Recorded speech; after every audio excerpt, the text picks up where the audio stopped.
All right, there we are. Hello, everybody. Welcome back to the Erasmus Expeditions. This is going to be session 3 for the Beneath the Banner's Shadow campaign, a Dungeons & Dragons 5th edition campaign that is set in the homebrew world of Rosfine that I have, and I've set a couple of other campaigns in thus far. This one takes place in the kingdom of Vykaril, which is, as you can see behind me, flat painted canvas. No, that's not what it is. It is a Arthurian, English, Germanic kind of analog, if you will. So there's a lot of similarities, things like that. But if you're starting here, that's a mistake. We've had a session 0 as well as 2 previous sessions to this one. So start there. But before we get started tonight, I did want to go ahead and warn you about language, mature topics, things of that nature. These are all adult players. I am an adult myself, I promise. And if mature topics and bad language is something that bothers you, this is not the game for you to watch. Nor is much on my channel, I'm afraid. I would also like to thank Rachel Ayers for creating all of the fantastic house shields that you will see periodically through this game. She did a wonderful job. They are gorgeous to look at. So thank you, Rachel.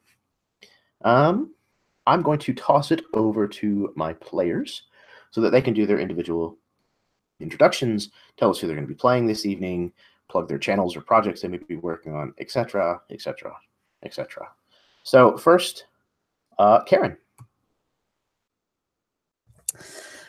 Hello, everyone. I have a small channel called Myth and Gears, where we play Genesis games, actually. And so if you'd like to see a new system, go on and check that out. Tonight, I'm going to be playing Ariana Shial. She's a corrode elf. She's had quite the start, I would say, to this campaign. It's been very emotional, and you need to watch it, so go watch that. And that's all I have to say. Thank you. Fantastic. Lovely to have you back, as always. Everybody who mentions a channel, you should be able to find... Wow, my glass is like... Oh. You should be able to find the links to their channels in the description of this video. Certainly go check them out. Give them your love. Tell them I sent you. Next up, we have Eli.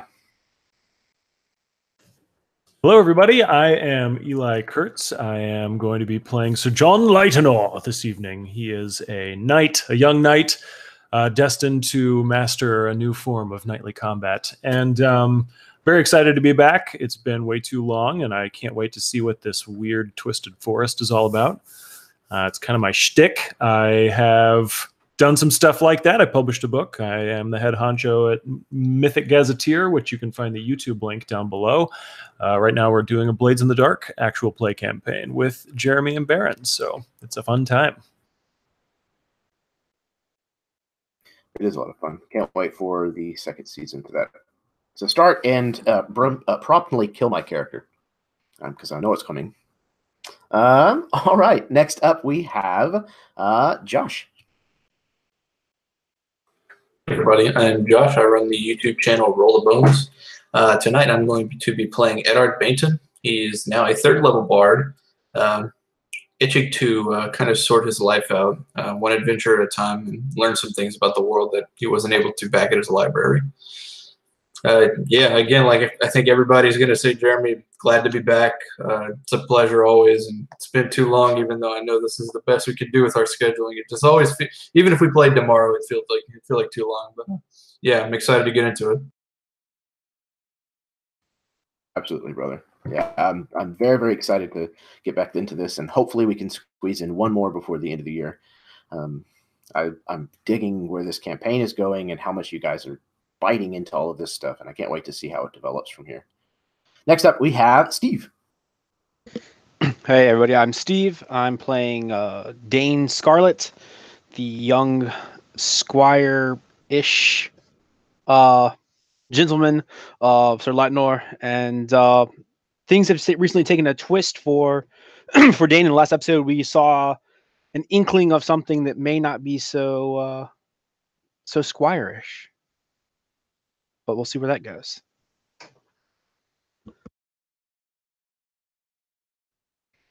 Absolutely.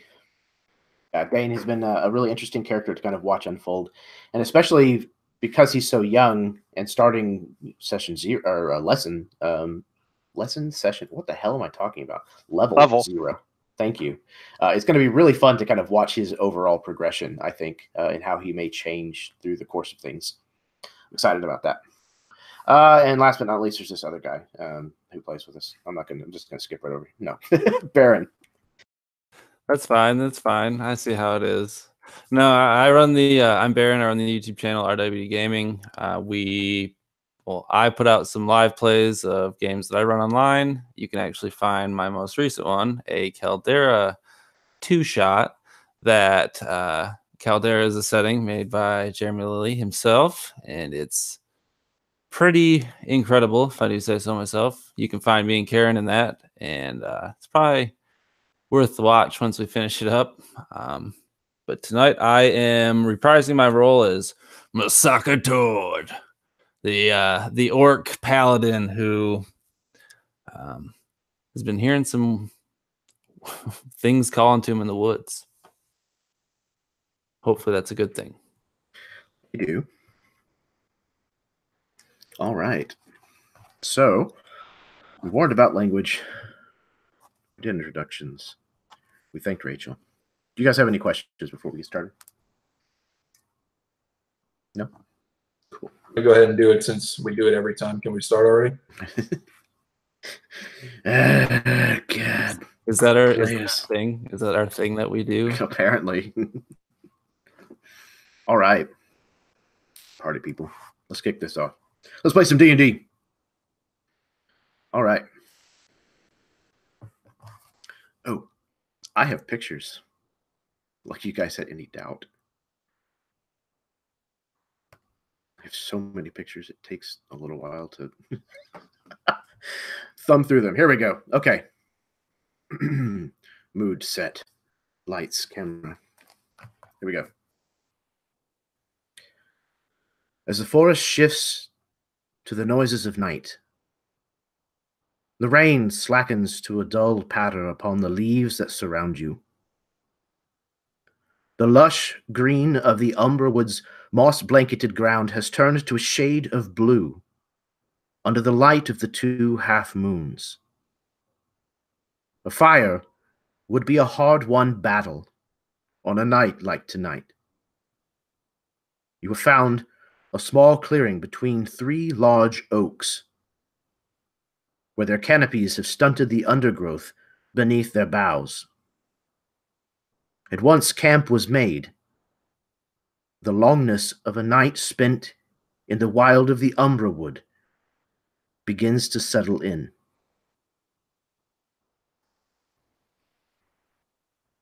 After your pursuit from the town of Warrington, with the help of a fae, you made yourselves scarce here in the lands between Warrington and the Gendon Wall. Beyond the Gendon Wall is no man's land, if you will, a place where humans don't go, a land that belongs to the elves. But before you have reached Gendon's Wall, here nestled in the dark, twisted, ancient forest, you have made camp. There has been no further sign of the knights of Warrington who chased you. There has also been no further sign of Ansel, one of Sir John's retinue, who refused the gift of protection from the Fae and was chased off into the wild wood. Ariana Shial, your legs have been killing you the rest of this day that you've been walking. But when you decide to make camp, You have found a bundle of Telendor leaves.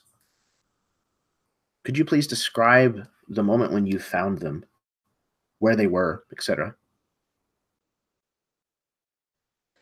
As we walked into this clearing, sitting on a stump off to the side, it was kind of lit. There was like a light from through the trees. It just happens to land on this stump, and then this bundle of kind of a purpley green leaf was just sitting there. And instantly, Ariana Shiel recognized what these were. And immediately she's like, kind of trepidatious, almost like, why is this gift just left there? What price is this going to have attached to it? Like, what is she going to have to do for it? But the pain in her legs and the whole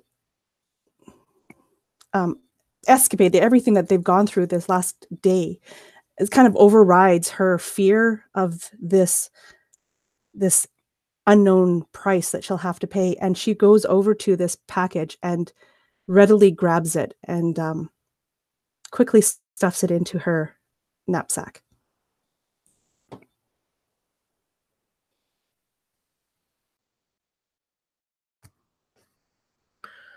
Whether or not the rest of you have seen that is up to you.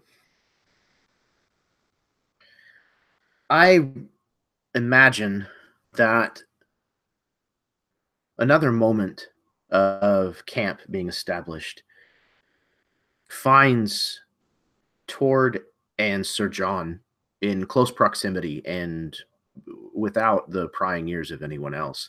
Maybe they're unsaddling the horses or something to that effect. Describe what that looks like, if you would, you two. And then is there a discussion about the combat that happened this morning, rather?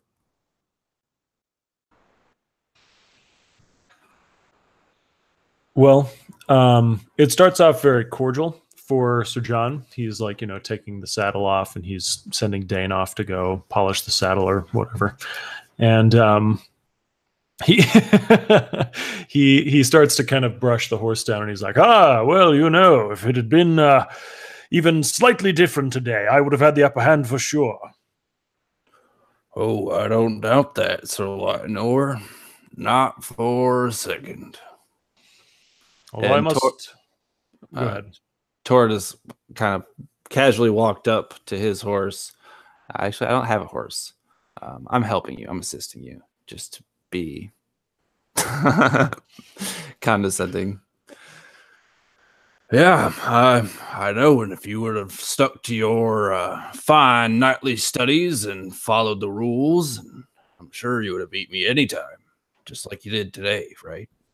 Well, that's the thing. You see, it requires a nimble mind to develop a new combat style, and of course, you've taught me a few things today. As a matter of fact, I bet if we were to fight again on the morrow, I would be certain to be the victor.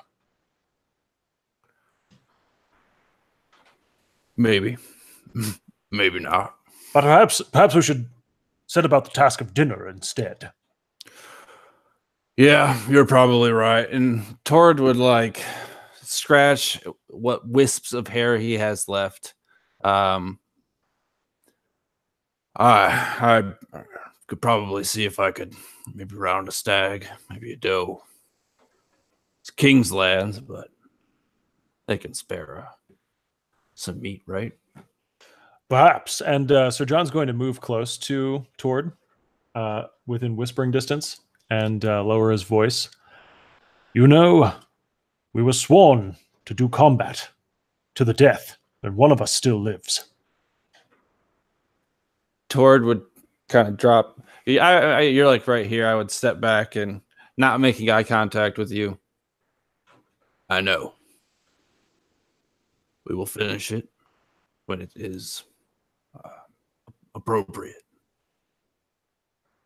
So John considers this, and then he gives a nod of approval, and he says, And until that time, you shall be under my protection. No matter what dangers we face, I will make sure you come through them so that we might settle our score. He'd grab your shoulder. Very well. I suppose I'll return the favor. At least for Dane's sake. Yes, of course. The young Dane. It's important that he grow up with a strong hand to guide him. Did you happen to be next to him in the town this morning when the riot started? No. In fact, I was busy trying to protect him, trying to get to him. Why do you ask? There was a moment where I don't know if I was seeing the light or if I got kicked in the head too hard, but I felt an energy from him. It's hard to explain. An energy, you say? I felt revitalized. Kind of like when, never mind. Ah, fascinating. Sir John's going to look over his shoulder. Young Dane! I say, young Dane, come here. So Dane puts down the saddle that he's still trying to figure out how you polish a saddle, and wipes his hands off as best he can on his pants and kind of trots over that direction. Yes, Sir Lightnor? So John's going to get down on one knee to be more like eye to eye with Dane and put a hand on his shoulder and just kind of look into his eyes and say, we faced chaos, madness, violence, and blood this morning. Was it your first time? I've been in fights before.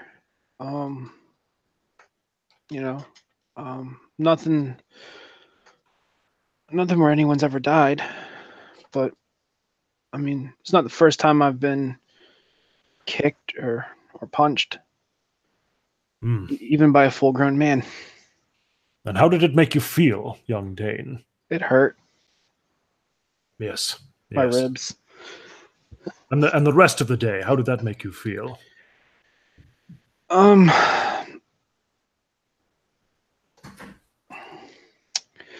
So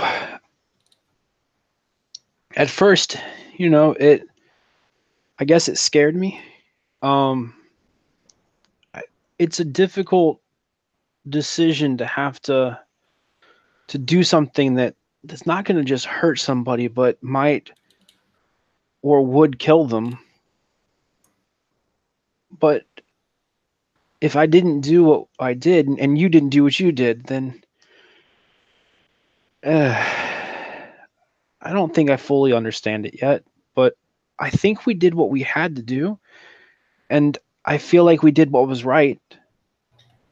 It's sad that it was guards and villagers that had to die for us to be able to leave, but there was something that wasn't right about them. There was some festering darkness in them. Ah. Like a hatred. Yes, I suppose there is a hatred in the minds of many men and women in this world. And if you think about that, like a bad piece of cheese or a bad piece of meat, I mean, you got to cut out the bad part if you want the good part to be useful to people, right? There's a plainness to your wisdom, young Dane, that is for sure. But it doesn't make it any less accurate. Thanks.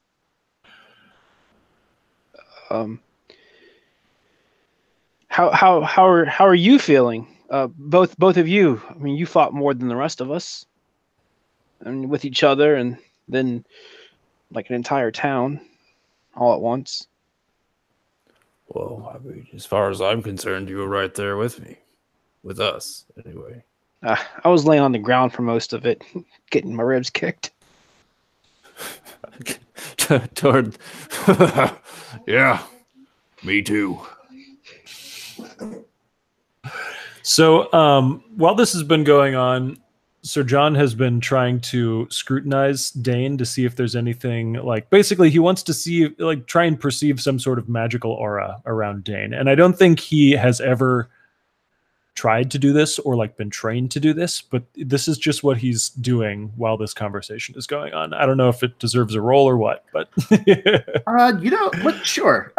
Roll an Arcana check, and I'm going to say probably at disadvantage, since this is something that Lightnor likely has never dealt with. Yeah. And all right, so my modifier for Arcana is at a -1. So let's see. One of them sexy rolls. Yeah. Okay.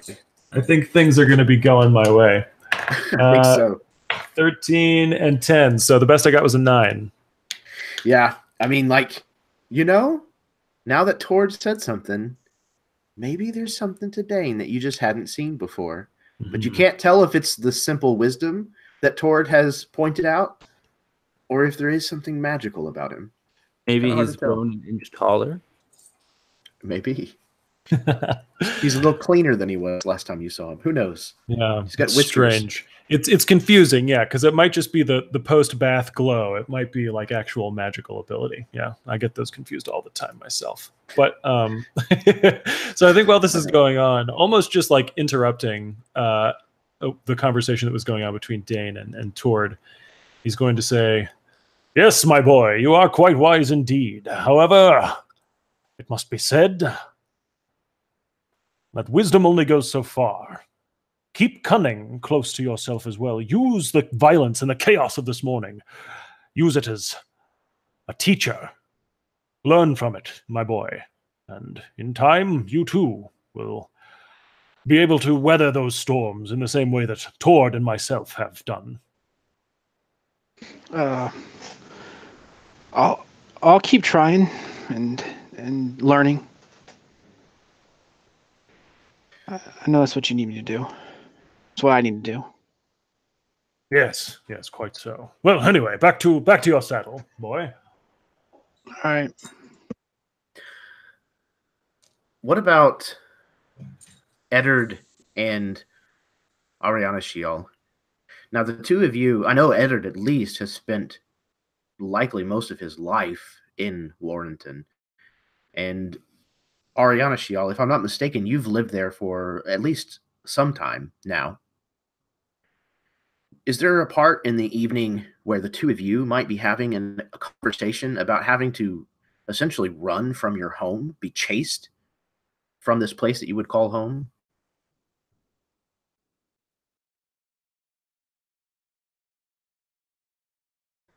Yeah, I think at one point, Eddard is probably sitting around the fire, and Ariana would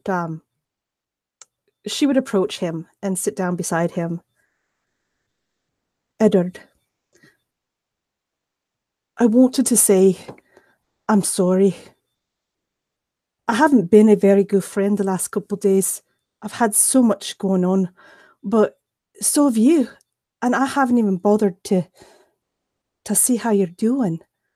So, how are you?" You walk up. I imagine you kind of approach from behind.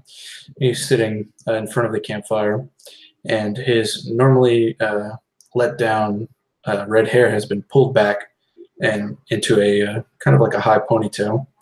And the silhouette of the fire, you can see the earring that was given to him by the Fae hanging from his left ear. It's like it's kind of like a hoop earring, but on the bottom side there's like a small ball that hangs from the bottom. And you approach, and he doesn't turn or anything. As you kind of walk over his shoulder, you see that in his hand he's kind of fiddling with the pin. He has somewhat like a kind of like a brooch, the town Warrington sigil that he wears on his cloak, just to kind of show who he is and represent where he comes from. And he's kind of looking at it and looking at the fire. And when you walk past and you apologize, you see his lips curl up into kind of a smile. Probably the first time you've seen him smile in a while. And he says, You don't need to apologize. Promise. It's been a very harrowing couple of days for the entire lot of us. I have some feelings about leaving Warrington, but I'm okay. For now, I think I'm all right.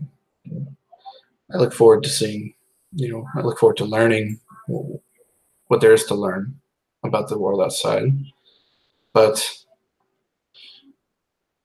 I must tell you, when this is all over, this is said and done, I need to go back to Warrington, and I need to set things right. That you do. You had to leave without talking to your parents. If you ever need to talk, I'm there for you. Just come find me. I appreciate that. You're a good friend. But I fear that it goes beyond just leaving without conversating with my parents and tying up loose ends. I can't leave Warrington under that man's reign. No, that for sure is not a good thing. Something's got to be done. I don't know what, and I don't know what it's going to be like when we come back. I have a long way to go. I have a lot to learn, but something will give eventually. And oh, sorry, how have you been? I forgot to ask. Oh, do not worry about me. Oh, Eddard. What vexes me the most is what you had to do. At your home, someone attacked you. If you don't mind me asking, could you describe them? It's hard to recount the memory of just that night. But it wasn't just that night when we went to the ring to watch Sir Lydenor and Tord do battle. As I scanned the crowd, I saw his face again. He was there?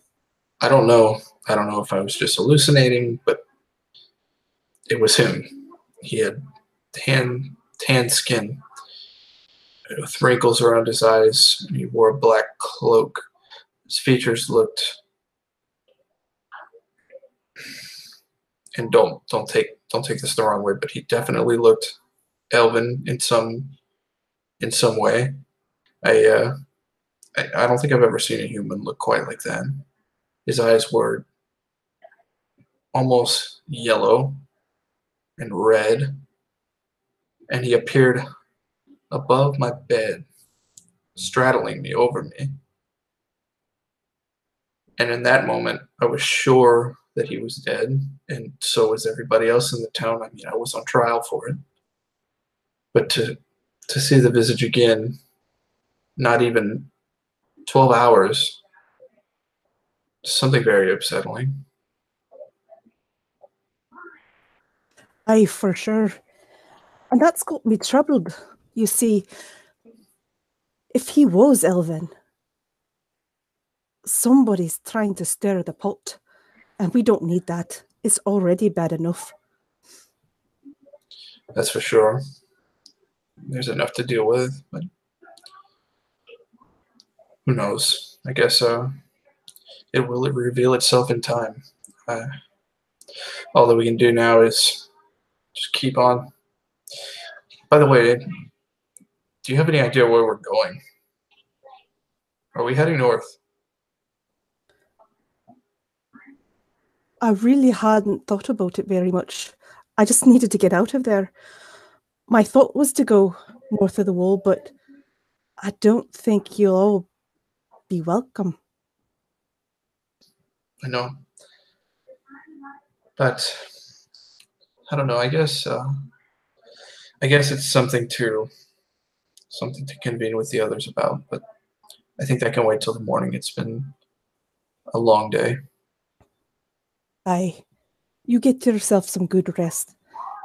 And with that, she would stand up and put her hand on your shoulder. Take care. You too.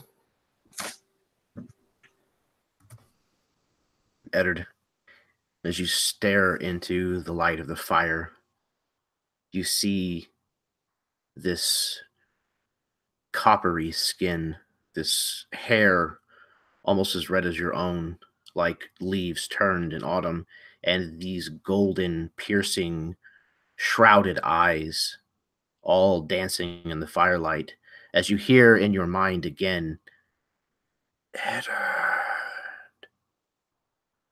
I will not forget. Eddard just looks into the dancing flame and what he's assuming to be a vision or an illusion, some sort of illusion. He locks eyes with this thing. Your time will come.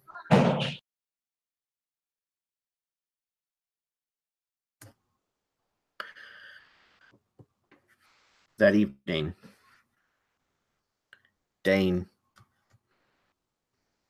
you awaken with little of a start. You realize after a brief moment, you're in your childhood home. You can hear your mother singing by the fire, and you know without even opening your eyes and looking that she's sewing. What is the song that she's singing? So the words to anyone else would sound very foreign and old. My mother had been taught Divinian, and as such, it's not super common, but it's pretty.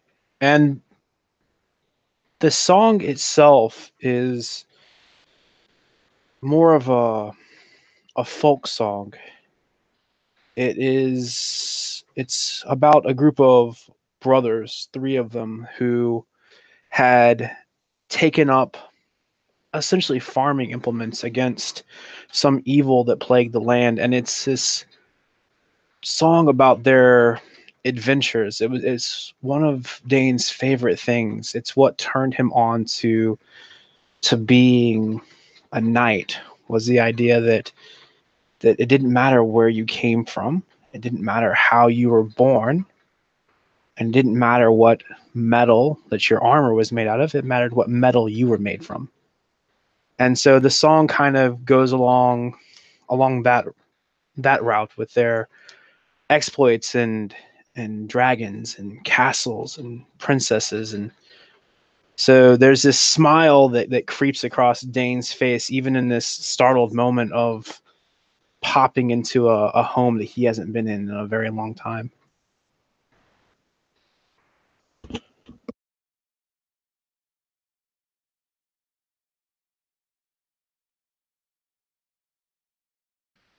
And as you have awakened enough to stir, your mother looks over from the fire and she says, "Oh, Dane, do not worry.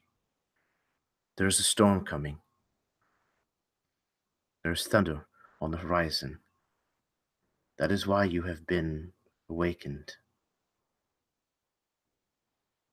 A storm is coming, Dane." Oh, that's okay, Mom. We've been through storms before. And so Dane looks outside, out through this through the window of this log cabin would be a stretch, but this handcrafted home, let's call it. And not only is it strange for him to be back in his home, but the season is wrong. There's snow on the ground outside, and so he knows that means that his father is not there. His dad always left in the winter and wouldn't return for a while. But even with the snow and the storm, we'll be okay. Mom, I'm sorry I left. I had to. Okay, Dane. It's okay. Back to bed now. Back to bed. Back to bed. But I haven't seen you in so long. Maybe I could stay up for a little bit and help you. I've been learning to sew. She kind of laughs. Sir Lightenor makes me mend his pants. I'm not real good at it. One leg shorter than the other. Not his. The pants. I didn't sew his leg. Just the pants. Just she laughs this kind of soft chuckle. That imagination of yours. Good night, Dane. Tomorrow you can help me. I will need your help. Remember what I said. There is thunder on the horizon, Dane. All right, Mom. She tucks you in, tucking the covers and the blankets up around your chin to fight the chill that is inevitable in this homemade this hovel, if you will. Maybe you could keep sinking till I fell asleep again? Of course. She lowers herself back into the chair by the fire, resumes her sewing, as well as her song about these 3 Divinian brothers.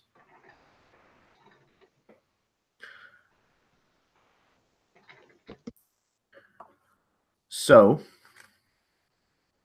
I have something specific planned based on things that have been discussed with me, as well as some things that I think will help kind of with the move the story along, as far as all of you leveling.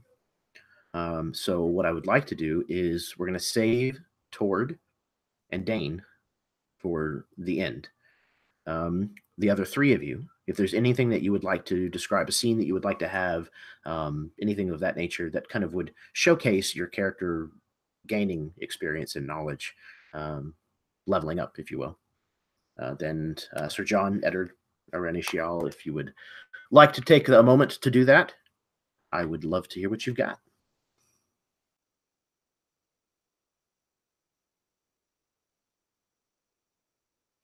I've got ideas, but I can hold off for somebody else to go if they want to.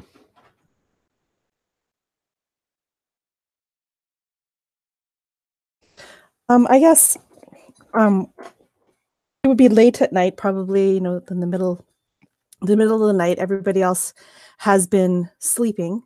And at one point, Ariana Shiel would have gone up to the fire, and with 2 of the leaves in her hands, she would have grabbed these really hot, glowing coals from the fire and wrapped them in these leaves, and kind of looking kind of furtively around, making sure nobody's seen her, she will disappear into the woods, where she'll spend some time with these rocks on her legs, kind of to ease the pain. And then once that has taken place, she would then kind of sigh, feeling kind of pain-free for the first time in like days, really.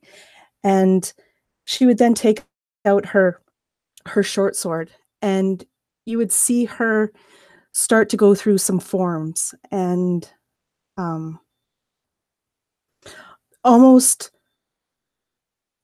like dancing, really, as she thrusts and parries, and it's very fluid, and it's not a style that any human has ever really seen. And she basically just spends the rest of the night while people are sleeping, going through and doing all these motions. And so that is what you would see as she levels up.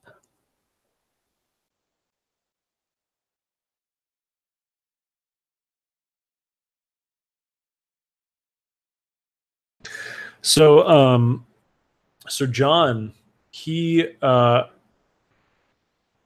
he is spending some time talking with Bernard and Zettel, and they're kind of in very hush hurried tones trying to figure out what they're going to do about Ansel being missing, and if they're going to be able to find another wagon and that sort of thing. So he's kind of like trying to manage these people a little bit. And then he goes off with Dane, and he sets up this like dummy that he puts his armor on. And he's using a quarterstaff instead of an actual halberd, but he's practicing all these moves, right? He practices a thing where he thrusts with his pole arm to get through the gaps in his armor on this dummy that they've set up. He does that about 100 times or so, and then he practices a couple other things where he's clearly like dodging out of the way, and he's setting his pole arm up to be able to strike immediately afterward. And then he's also the dummy is set up. It's almost like a sawhorse kind of situation. It's not like it's anchored in the ground or whatever. And so after he practices this dodge and counterattack thing about 100 times, he then goes back and he starts doing a thing where he's using the quarter. He's actually got his halberd this time, but he's using it because he's hooking the axe end around the like artificial ankle of this dummy, and he keeps tripping it. And every time he does, he's having Dane pick it up as kind of like a weight training thing. So he'll trip it, Dane sets it up right. He'll trip it, Dane sets it up right. And they do this 100 times. The whole time, Sir John is kind of imparting the theory behind each one of these things to Dane.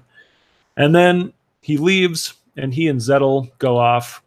And Sir John picks up like a rolled up case, and he unrolls it. It's got illustrator's tools inside, and he is using Zettel's guidance to illustrate the moves that he's just done, because eventually these will be put into this book that he's planning to produce. And there's a flashback in the middle of it where he is a much younger boy, and his mother is giving him this roll of tools and is helping to teach him, like, this is how you draw, this is how you shade, that sort of thing. And then we flash back to the present, and he thanks Zettel and goes back off to his bedroll.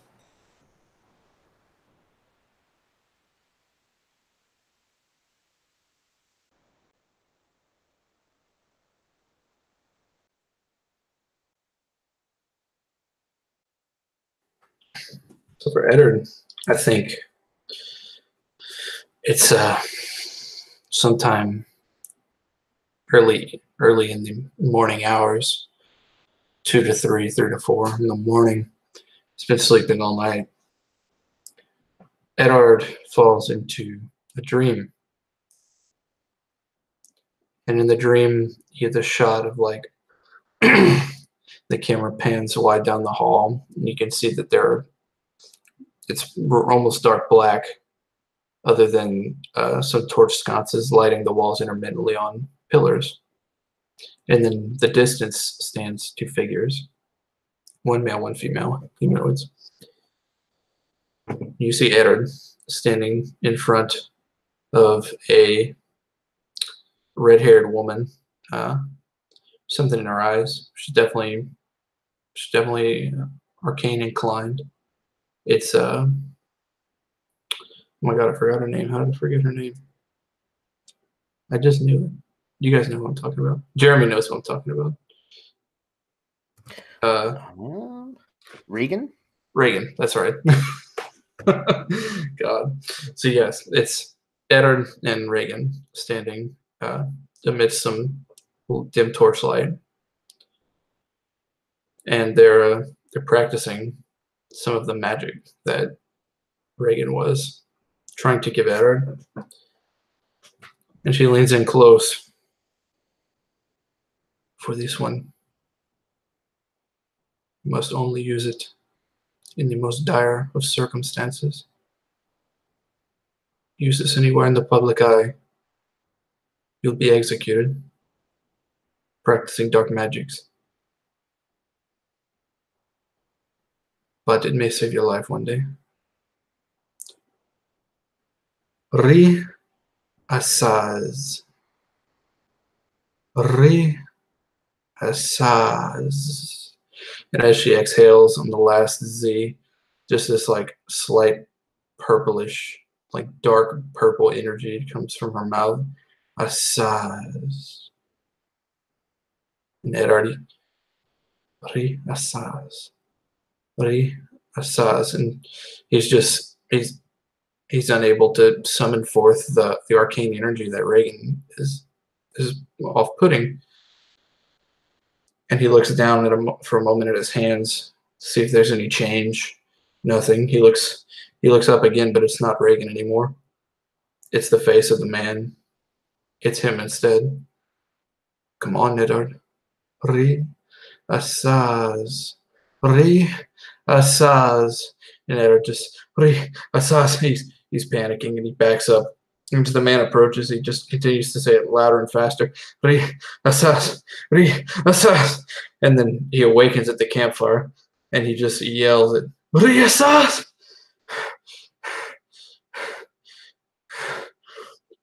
And he goes to his belt. He pulls his dagger. And when he looks down at his dagger, there's just the faintest hint of this purplish smoke energy just pouring off of his blade. And then into the wind. Eventually, he's able to calm himself back down and return to sleep.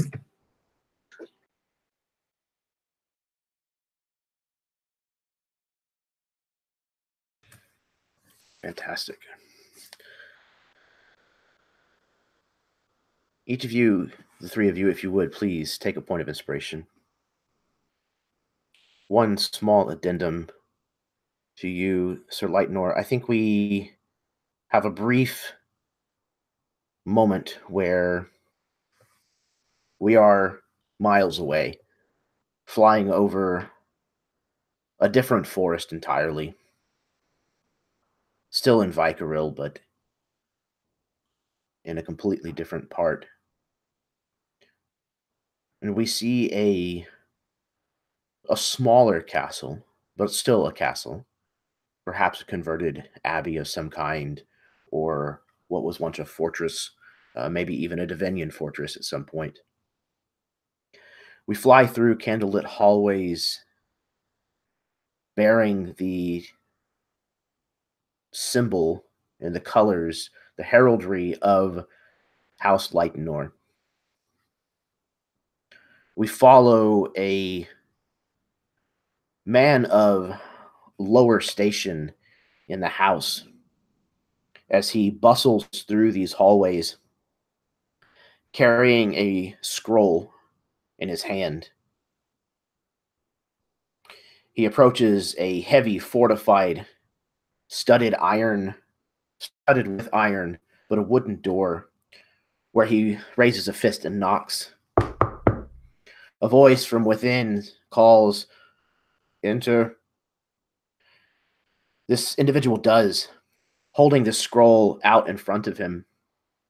He approaches the man you see here, grizzled and refined, but hard, cut of stone.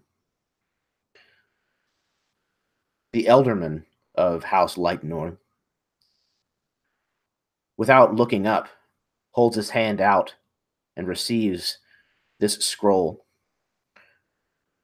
He sets it on the desk to go back to the work he is attending. And when the person doesn't leave, he looks up and then looks down at the scroll and realizes that this must be an urgent document. He reaches for it,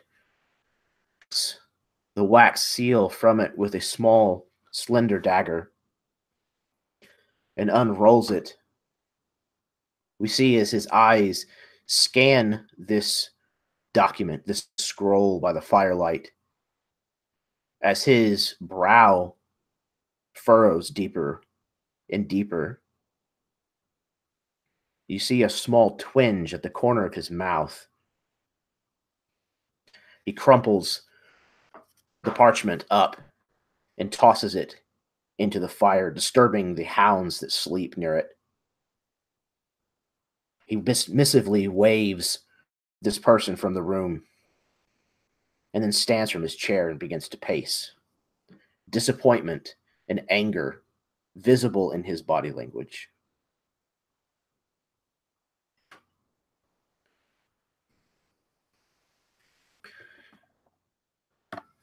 Tord.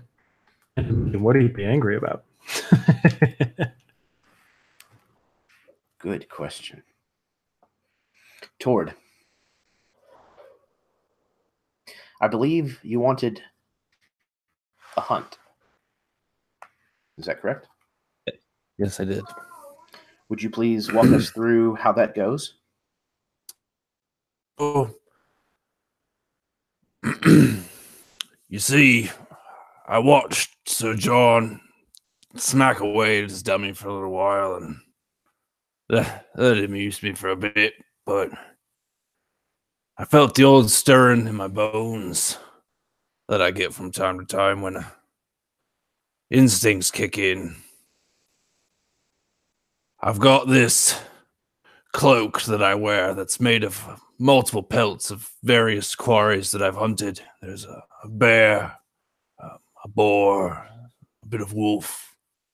And you see, I don't really know why I do it. It's just kind of been something in the back of my mind. And I got this feeling there's a stag around here somewhere.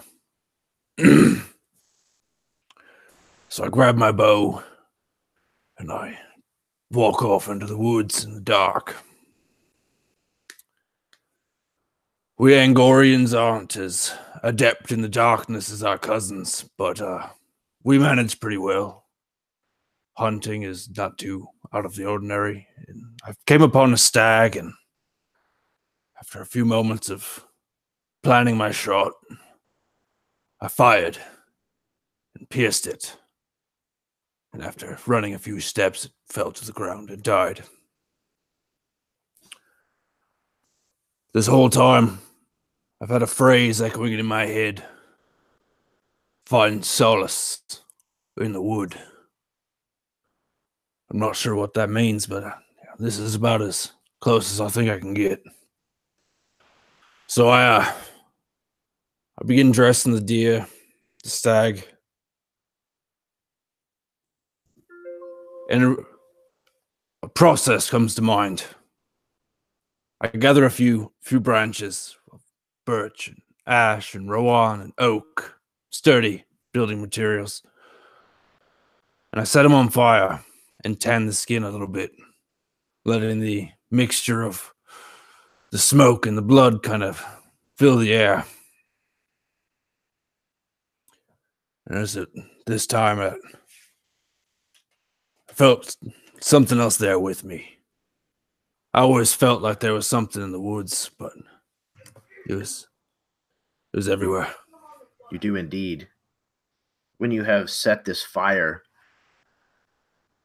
as you have sat back to kind of look at this thing that you just did, this strange ritual that you've just performed without even really understanding what you were doing, there are two words that are whispered to you that approach you on the wind. The first of which is Nemoskio. Nemoskio seems to be a name, as it doesn't make sense to you. The second word, however, is absolutely a word as well as a name.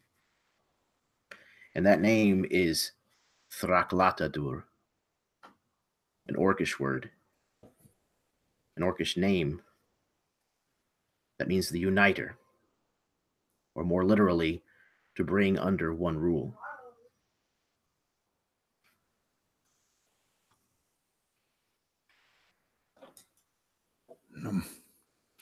Namaskir, Sanma. I'm sorry. Throat Rockador. I would look up into the cloudy kind of like clearing here. I imagine it's kind of like a mildly mossily overgrown. Maybe trees kind of close together. Do I see anything? Is there anything going on like outside of my little altar of paganism here? No, the forest is still going about its routine. You know, there is wildlife going about their normal activities. But no, you see or hear nothing else. So I rest my bow next to the flames, not close enough that it would catch by any means, but I reach into my tunic and I pull out this small doll of burlap and sawdust. It's an ugly little thing. I'll be damned if it doesn't really. It kind of looks like me. And I set this like kind of in front of me on one of these patches of moss. And I unsling my shield, which I never leave behind. You know, I thought my oath was going to be one of vengeance when I set out, but it's not. Zara, I swear by the lords of the wood and the sprites of the land, swear by the push of the wind and the pull of the sea, an oath to kindle the light through my devotion and to shelter those from the dark with my protection, to preserve myself as a force of a balance to all. I thought my oath was one of vengeance, but it's not. I'm a sucker towards swear it.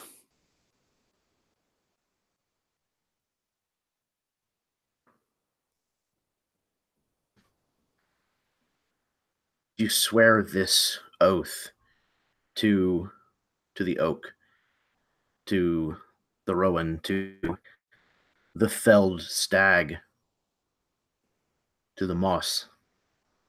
You feel that these names that you've heard whispered to you on the wind have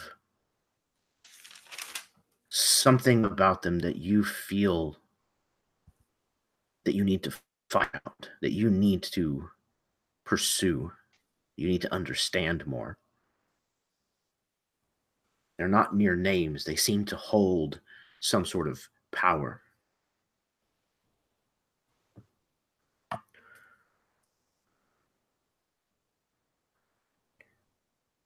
As you have laid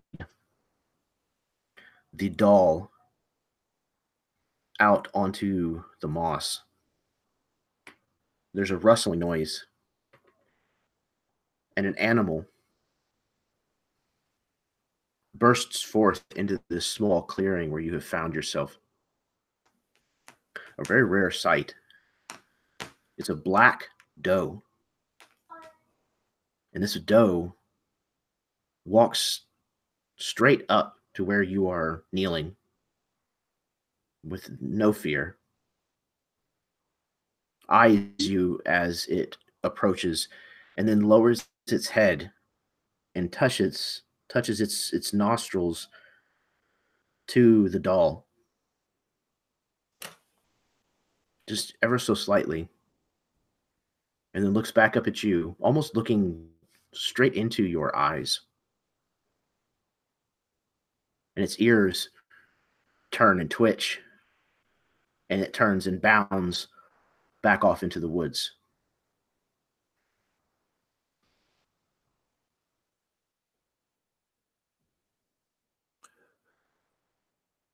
I take a moment,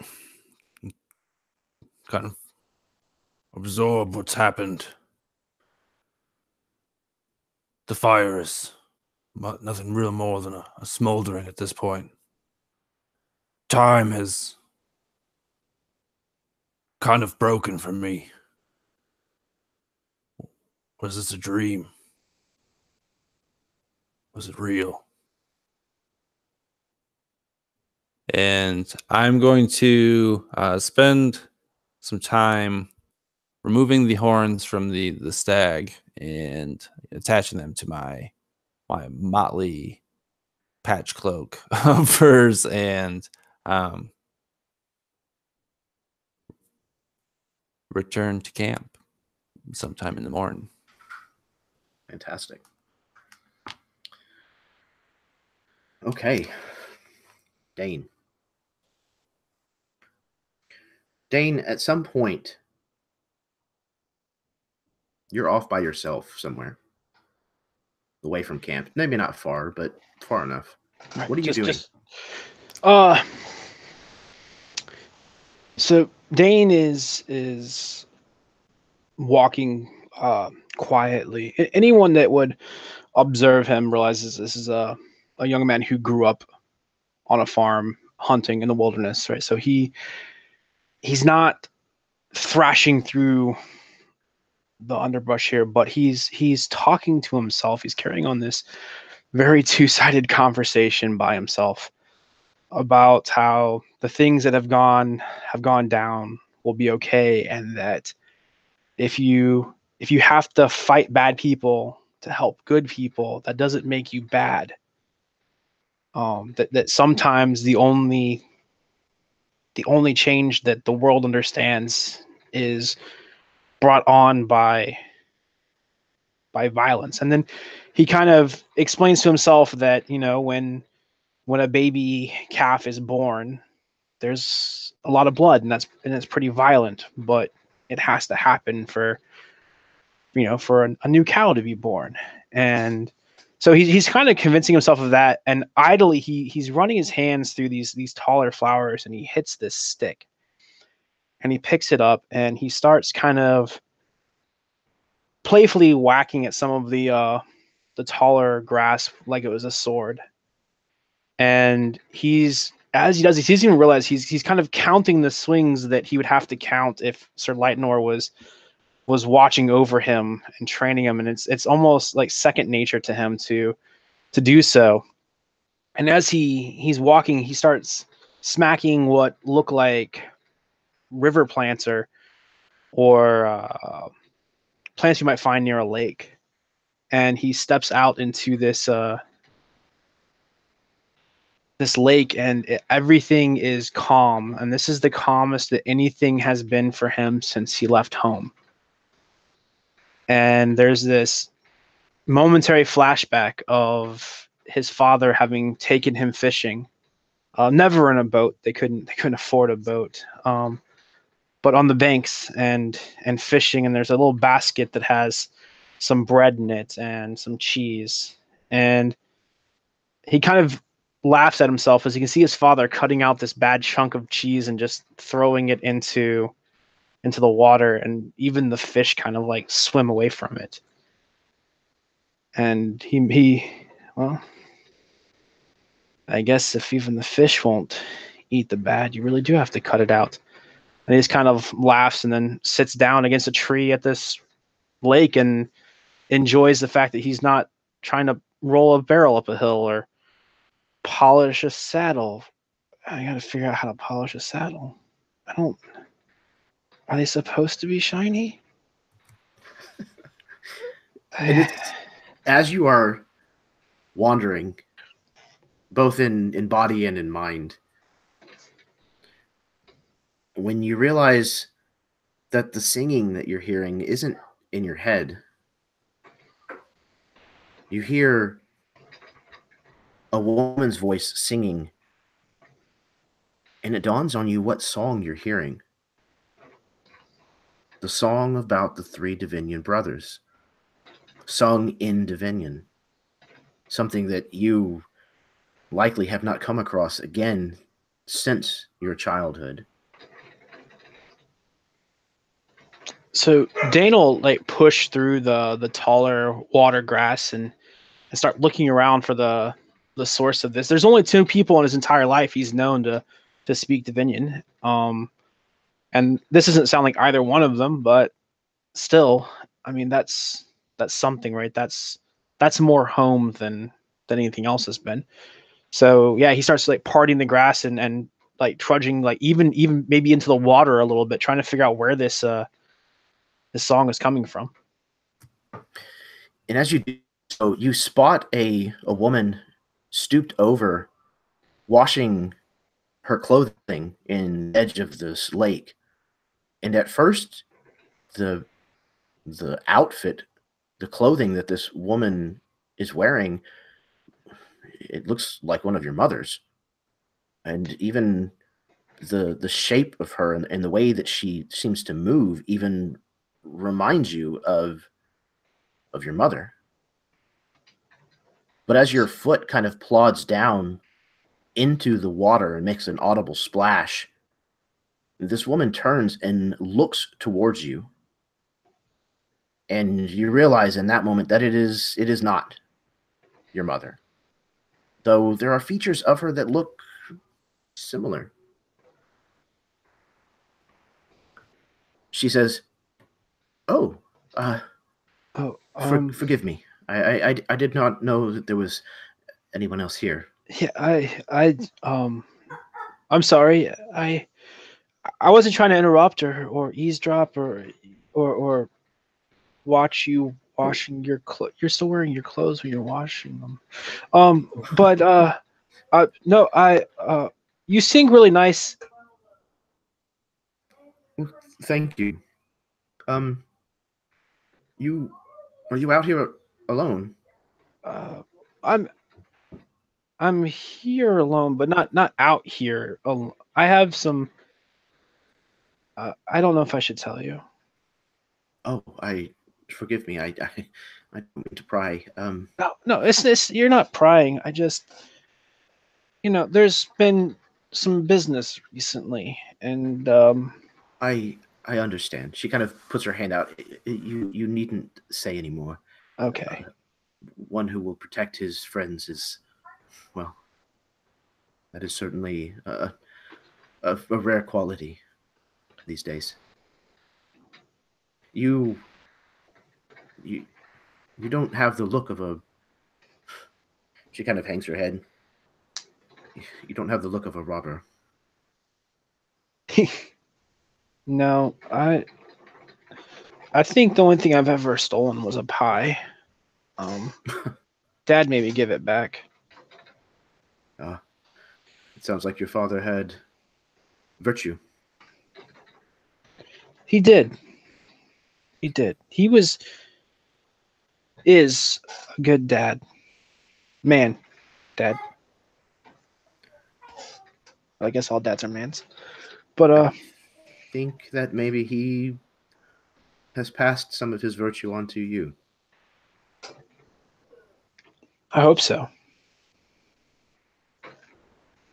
A man who protects his friends. A man who honors his family. And a man who has virtue. And in one so young. Yeah. I mean, I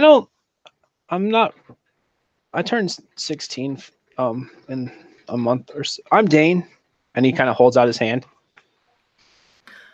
It is a pleasure to meet you, Dane. You are pure of heart, Dane. There is trouble in this kingdom. Thunder on the horizon. What did you say? Thunder is on the horizon, Dane. And it will take those of pure heart to help this kingdom weather it. I need your help, Dane.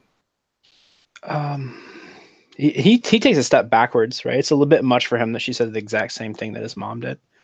I mean, I'll do what I can. Did you need a ride somewhere? We have a couple of horses, and you don't look like an elf. I need those who are pure of heart to heal this kingdom. People like you, Dane. People who are noble not of birth, but noble of spirit. Will you help me? Oh, there's a lot of that going on recently.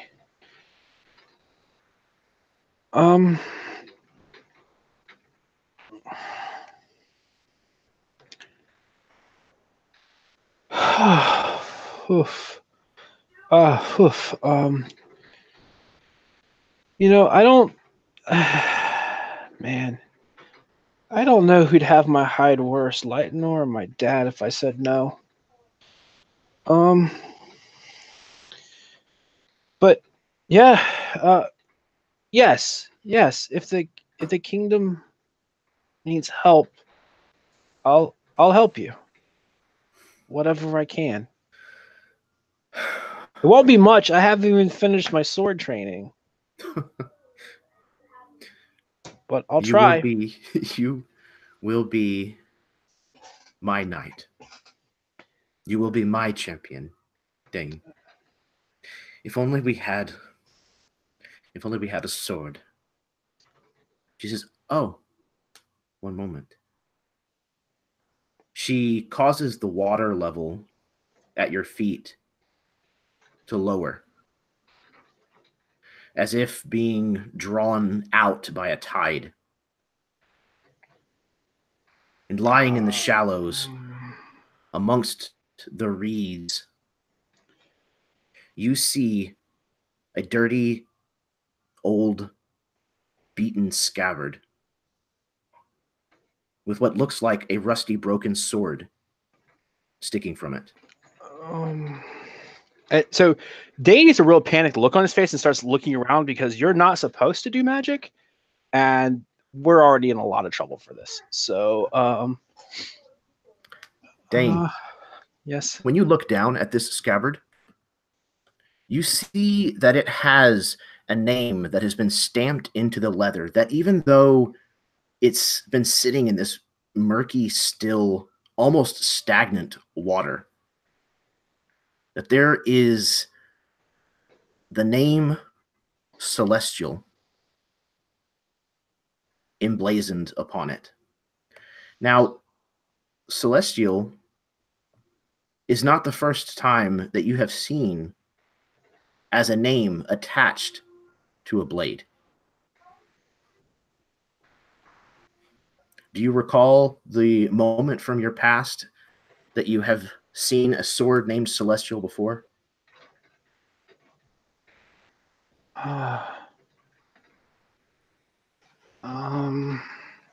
So it's a haunting memory. It's almost like it's like you read a story, you're told a story, and the name of something comes up, but it doesn't quite stick with you. And then Toby had a real sword. That was Toby's. Well, I mean, how? And like Dane begins to cry, and he falls to the mud. The muck pops up onto his shirt. You knew Toby? She draws this rusted sword, this tattered blade, from this scabbard. And as you have fallen to your knees before her, she takes the tip of this rusted blade and touches it to your left shoulder. Dane, scarlet.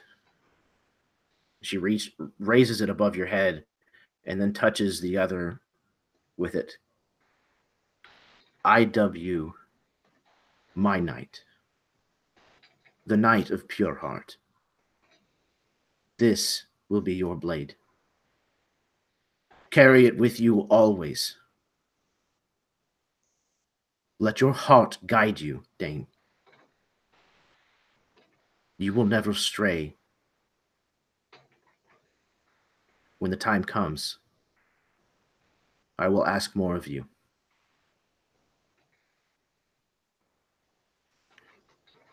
What would I call you?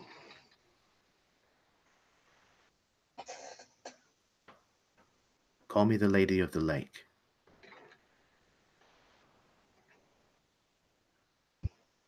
She reaches down, resheathes this rusted blade, and holds it out for you to take, scabbard and sword alike.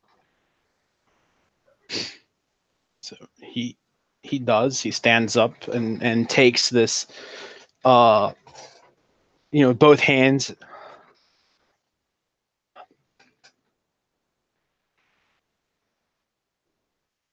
I don't know that I can do everything you'll ask of me. I do know that if I can't, it'll be because I don't draw breath.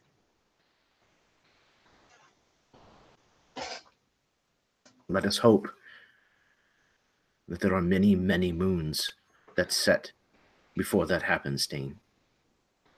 Because there is very, very much to do.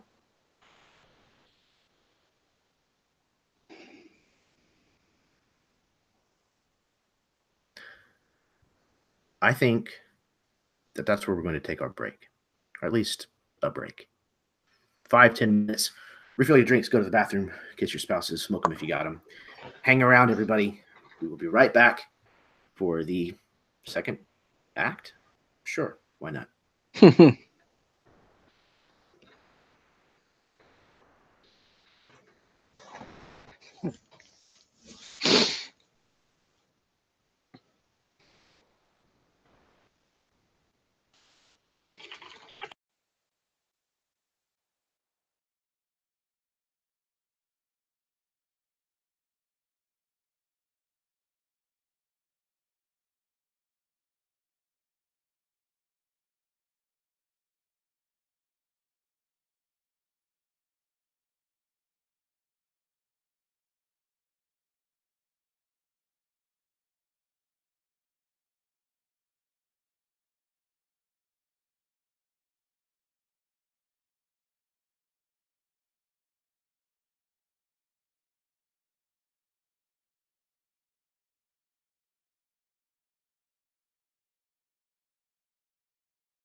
All right. Hello, everybody out there. Thank you for everyone who is tuning in this evening or who may be watching in the future. Thank you guys very, very much for joining us on this wonderful, wonderful little adventure. I love this campaign so much so far. All of my campaigns are certainly like, my children. I tend to find things about them that I really, really like. But this one it's just very, very unique. This one's covering ground. It's going places real fast. Yeah, I love it. A large part of that is just because you guys you've just completely and totally accepted the setting. Just you have a very, very high buy-in, which is just phenomenal to have as a DM. Yeah. Yeah, it's been good. It's been really good. I don't think I've found a group that plays this well off of each other in a while. It's magic. It's a kind of magic. It's a kind of magic. We're playing Highlander for the rest of the night. Sorry, guys. I forgot that was in the series. That's disgusting. Queen did the soundtrack for the whole first movie. Oh yeah, well, Princes of the Universe is great. Just didn't realize It's a Kind of Magic was in it too. I'm like, oh. Ooh. Oh, he even drops the line in there. Oh. She asked him how he's still alive, and he winks at her and says, "It's a kind of magic." It's a kind of magic. God, Christopher Lambert, what are you doing? So, no, I'm just kidding. We're not playing Highlander. That's at the end of this week. I will be. Yeah, we've had a dropout. I'll have to announce that all on Facebook tomorrow and stuff. One of the players that was scheduled to play on Friday is not able to play. He has some internet issues. So Baron is going to be stepping in to try his best to cut off the head of Jeff Doty. Yeah, that sounds fun. He's got it coming. You hear this, Jeff? Oh God, what have I done? Gauntlet is thrown down. No, I'm sorry. Awesome.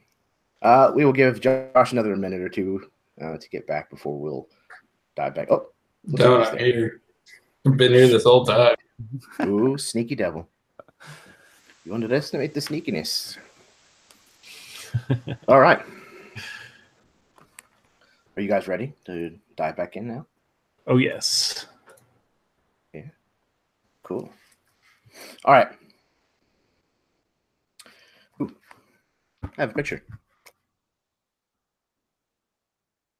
The next day, you resume your travels through the Umbrawood. The intermittent rain causes a fog to spring up, hanging low to the ground and making visibility poor beyond several yards. After some time, you find an abandoned town. Any of you that would like can roll either a history or a survival check.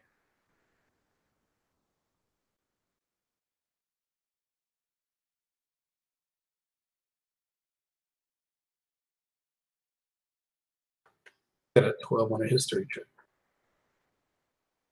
I got a natural 20 with no modifier on history. Okay. Okay. So, Ariana Shial, you may have passed through here at some point, perhaps. And Lightenor and Dane, perhaps you have just simply read the same account of history. Although Dane, yours was survival.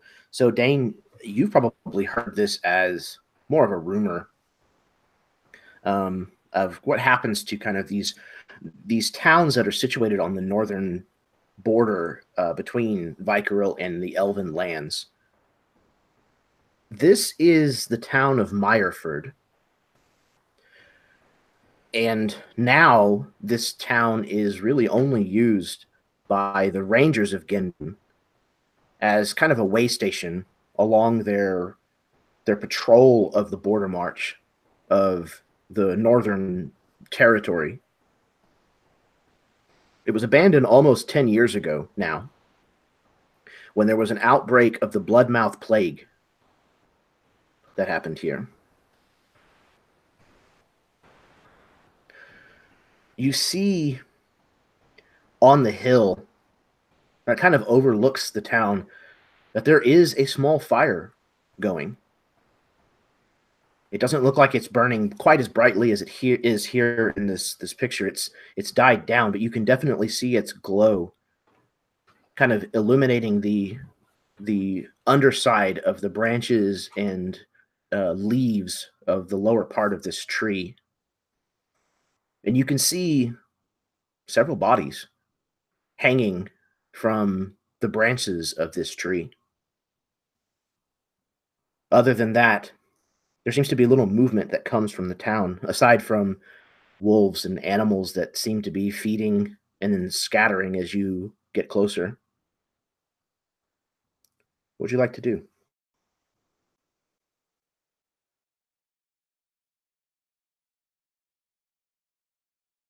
I think I'm in the back, so I'm kind of listening in on the mutterings of everyone who is kind of recalling what they know about the place. I'm out of my element up here in the north. In the midst of... actually, I want to know, Dane, are you like girt with this sword now? Are you carrying it around? Is it stashed away somewhere? What's going on? So yeah, he's definitely wearing it, and having taken a little bit of time at least to get the muck off of it.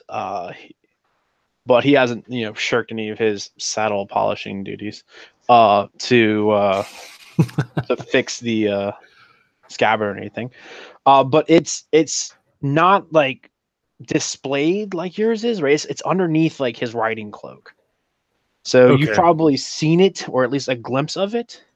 Maybe mistaking it for his dagger at some point, but it's definitely there. However you want to. Well, no, I mean, as soon as Sir John noticed something out of place, he definitely would have gone over and talked to you about it.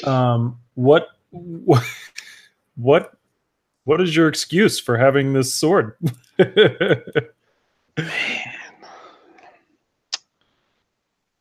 Man.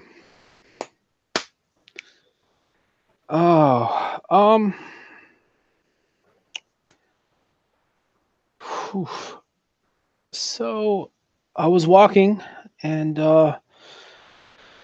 man, this is gonna sound so bad.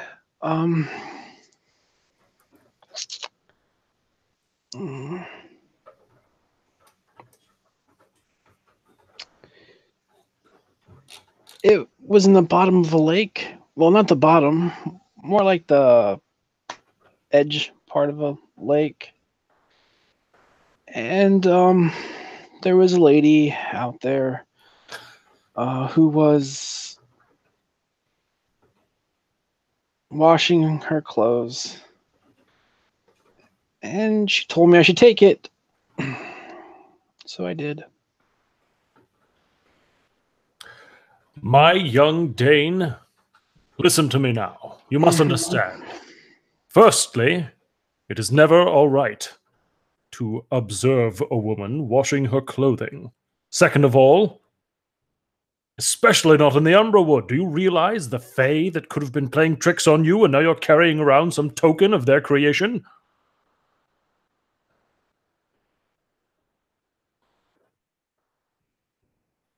It's reckless, my boy. However, well, hold on. Not hold on. That sounds rude. it does sound rude. You're right. It's not what I meant. Sir Lightnor,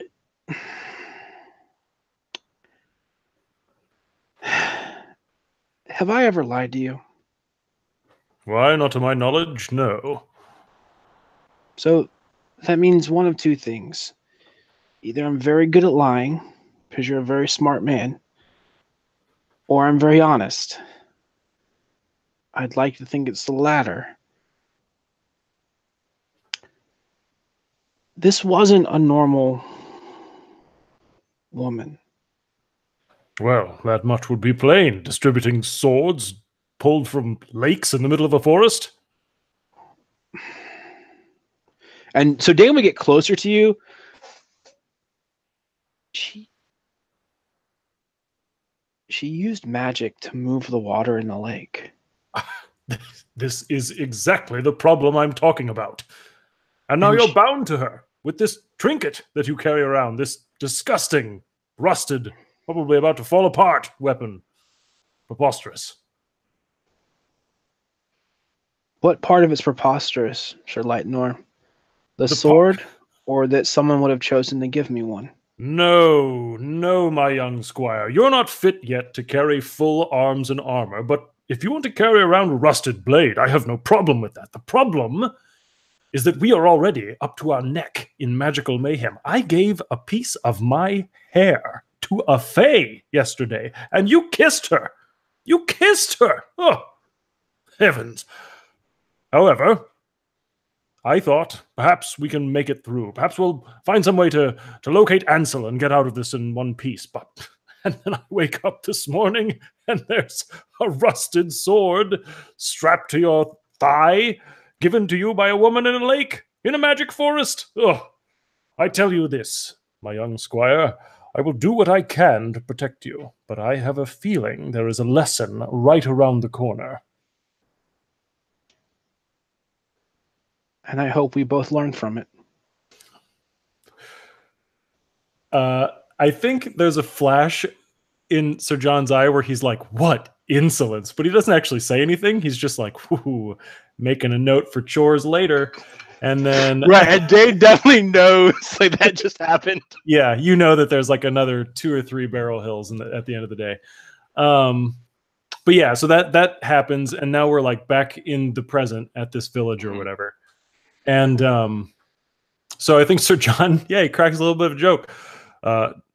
My young squire, better get that rusty knife handy. Who knows what danger might be lurking here.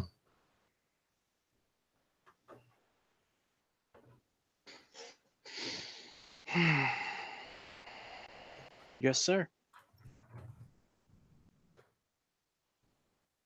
And so Dane will pull the sword, and he'll move up and take point. Okay. Yeah, so John's got his halberd out, so he's behind him, and he's able to cover Dane if need be.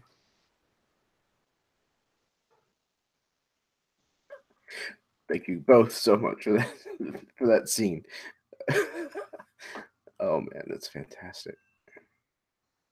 So as Dane is on point, and Lightnor is just over his shoulder. Where do you proceed to? Just deeper into the town? Is there a particular point in the town that you're looking for? Yeah, I think Sir John certainly notices the fire on the hill, and he wouldn't move toward it. I think he'd be more interested in checking out the lay of the place, and specifically, he knows about this bloodmouth plague, and he knows that it was 10 years ago, but he's keeping an eye out for anything that looks like it might still carry an infection because he wants to protect everybody else from that. So, as we're moving in, Dane is keeping his eyes down, and it might look like maybe he's feeling a little bad for his interaction with Sir Lightnor, but really what he's looking for is he's lived in a mud village his entire life. He knows what fresh tracks in mud like this look like, whether they're human or animal or wagon. And so that's what he's looking for. Is this place has been abandoned for 10 years. He's looking for signs of people having been through here. I mean, obviously he can see the fire, but maybe he can guess a number of people they might be moving towards. Yeah, absolutely. Give me a survival roll, if you will, please. And as you have stated before, you came from a place that was called, what was it, Fertile Ground? Yes, it's full of mud and manure. Yeah, exactly. So you can have advantage on this roll.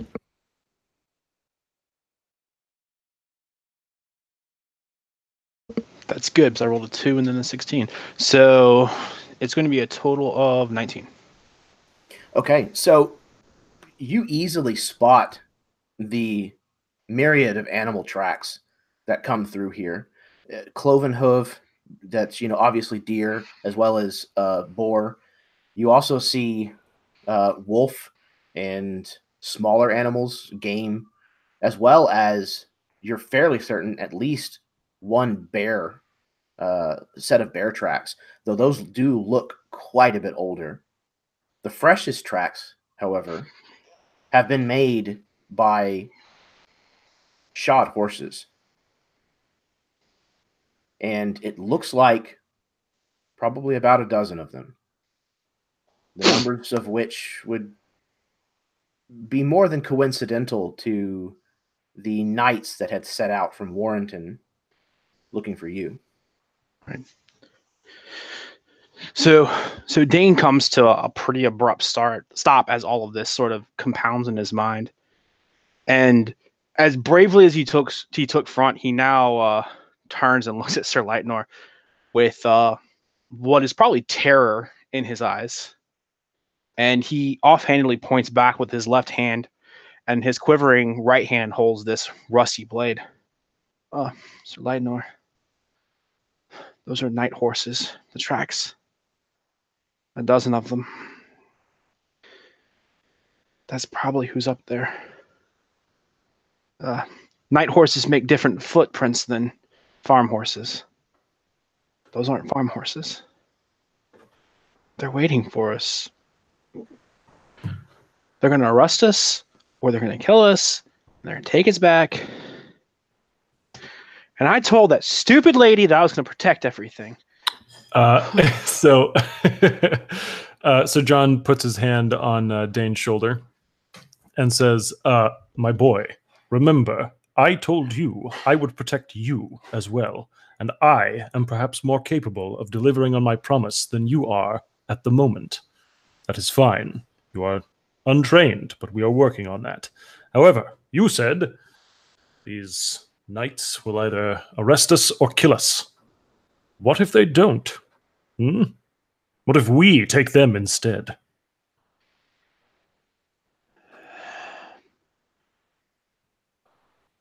And so he reaches up, and the hand you have on his shoulder, he puts his hand with the rusty sword onto it. I'm not worried about you protecting me. And he kind of looks through you back to the group. But if you have to protect me, who protects them? Well, we shall protect each other. Come, my boy, come. Oh, man. He's coming back, and he's going to go up to Eddard. And so John's going to kind of pull everybody over to an area that's out of sight from the fire, but so kind of like a hiding spot in between two houses, maybe. And there's plenty of them that still stand, even though they're in pretty bad shape. Okay, so maybe just stepping inside one then. Sure, absolutely. Okay, so we gather inside there, and Sir Eddard kind of relays this information, and Dane helps to piece it together, maybe. And then Sir John, not Sir Eddard, geez. Sir John looks at Eddard and and is like, you are familiar with the noble houses of Warrenton, correct? As you kind of talk to Eddard, you know that you can see in his face. Looks like he probably didn't get a lot of sleep last night. He looks fairly tired, and if you look down, he's holding his blade for sure. He's had his dagger out this entire time, just kind of holding it, just in case. You look as though you've seen a ghost. Yeah, you might call it that. But anyway, yeah, yes, I'm familiar with House Warrenton, the barony. My parents were librarians. What can you tell us of their knightly warriors? About as much as you saw that day. Fairly competent sword fighters, and their archers are above average for sure. It looks, I don't know, I mean, you're planning to ambush these guys, and didn't he just say there were probably 20 horse-drawn carts? 20 horse-drawn carts. I'm sorry, was that information that was given to us? I thought it was only 12 people. No. It looked like about a dozen shod horses. Okay. So A horses with dozen, good sorry, shoes. not 20. It was like 20 carts. 20,000 cards. They have cannon. Arrows will blot out the sun. But yeah, still 12. I mean, 12 shot horse. 12 short horses. That's no laughing matter. Yeah. Well, we are a capable force, and we have some things they do not. And Sir John looks over at Ariana Shial and at you, and even a little bit at Dane, briefly. And then gets back and says, we have magic on our side. Yes. And as you say that, he kind of flashes back to the dream he had last night and the abrupt awakening to something going on. Yeah, magic. Absolutely. I can tell you this one thing, that I think subtlety is the approach here. I don't think they'll be expecting us, especially not to attack them. Yes. Could we use a distraction is the question. What did you have in mind? Well, I could challenge them. And we all could... No, wouldn't do. To set up a nightly premise like that only to violate it and betray them. Perhaps stealth is the way to go.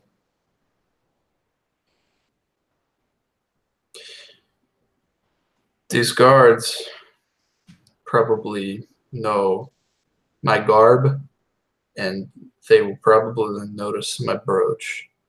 They know who I am.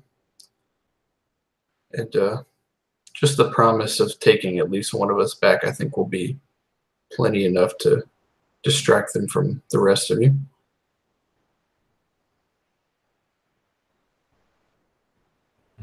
There is wisdom in this. Anyone else? What do you think?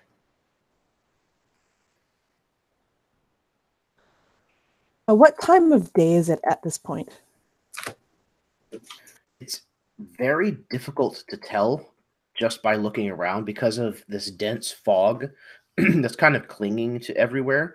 But your guess is it's probably just before dusk, maybe just after.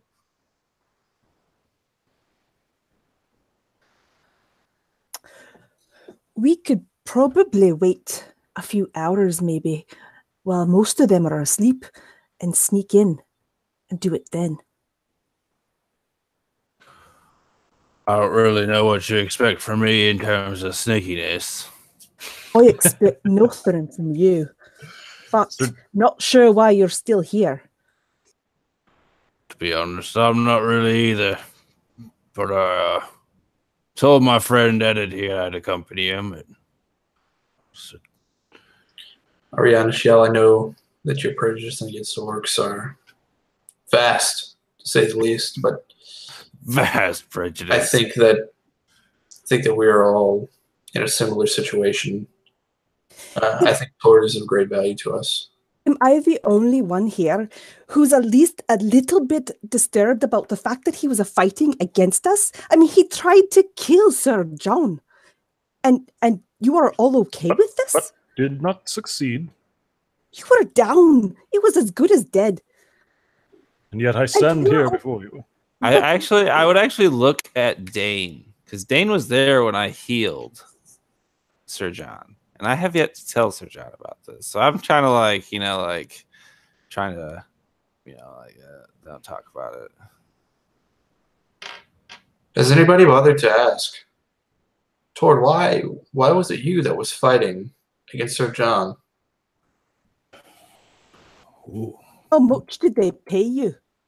They didn't pay me nothing. I didn't take money. That's supposed to make it better. No. I mean, he's supposed to be your friend, and you wanted to kill him.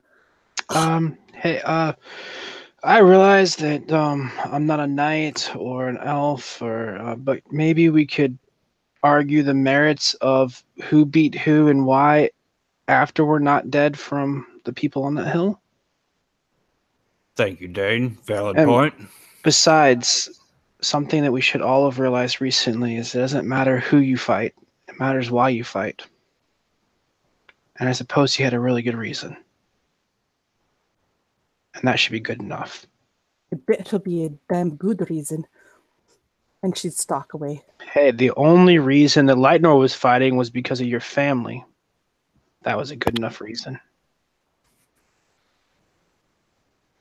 Now, about these guys on the hill. We only got 3 options, right? 1, we sneak around them. 2, we challenge them.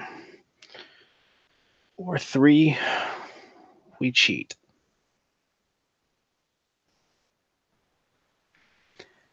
Not a big fan of number 3, but I imagine a lot less of us get hurt than we do if we just challenge them. And as Tord pointed out, the sneaking is not really going to happen. Well, sneaking around them and having them behind us is not very good either. Well, hold on. You mistake what I said. I said I'm not the sneaky one. Clearly, the elvish woman throwing all the shade over here is probably pretty good at sticking to the shadows. So, playing off what Sir John had been saying to Eddard, perhaps it would be wise for me, the least stealthy, to, draw their attention. Have any of you ever been boar hunting? Yes. Yes, I have. Many times. Not even once in my life. So, the danger in boar hunting is the fact that you're hunting something that weighs hundreds of pounds and can kill you, but you don't always know where it is. But once you know where it is, it poses a lot less of a danger. We know where they are. We don't have to stop for camp. Sure, we'll be tired. But we know where they are right now, and that gives us an upper hand we didn't have earlier today. Let's just leave. We don't have to fight. Just pick a direction. Please. Well, at the very least, Dane, I appreciate what you're trying to say, but we need to find out what happened to... What was his name, John? Sir John? Ansel? Ansel, yes. Perhaps they know where Ansel is. And besides, I'd like to cross-split... At the very least, we should have someone check it out. See how many's up there, what they're doing, so we can be prepared. Knowledge is half the battle. I can go. This is a sensible plan. Besides, if they capture me, I don't think that they want to kill me. At least not at first. but if they capture you, then we have to save you. And I'm not trying to sound like I wouldn't want to save you. I would. I mean, I don't want to have to. I would do it, but I think there's better options. If you go walking up there and there's more than 2 or 3, they're going to capture you. I'm sure you're a skilled librarian, but there's only so much words can do. You might be surprised. I'll go with him.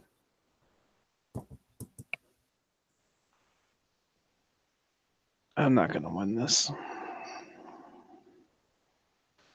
Young Dane, take comfort in this. If they do find themselves suddenly detected by our foe, we will make sure they come out safely.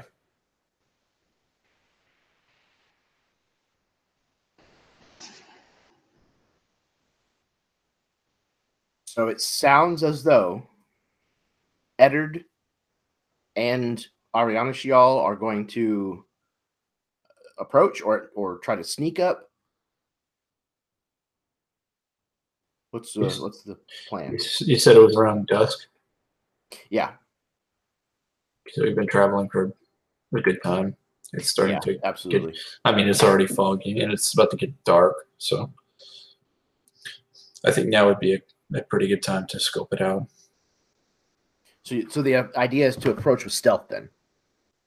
Yes. Definitely try sneak. Yeah. Maybe we can wait a couple of hours until they make camp. Okay. And again, like with this fog, there's not really much benefit from the whatever daylight remains in the day. It kind of casts this kind of gray, hazy fog on everything. This kind of it's illumination, but it's not any more illumination than like a full moon might provide. So when you guys are comfortable, you kind of pick your way through this muddy village until you can get a better vantage point on this hillock that kind of overlooks the town. And you see the fire, but there's no one sitting around it. It's not a camp, it's just a fire.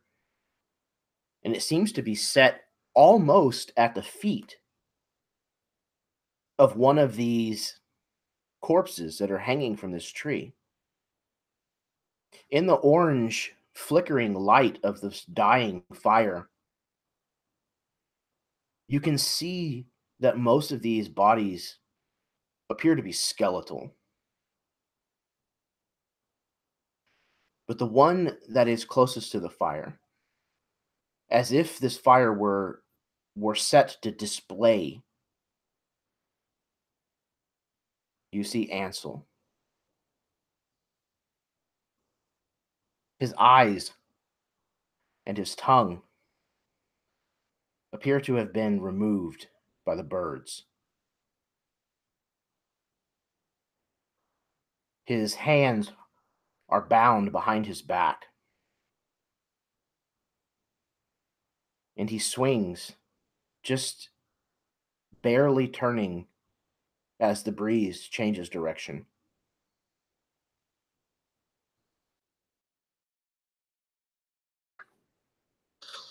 Oh, gods.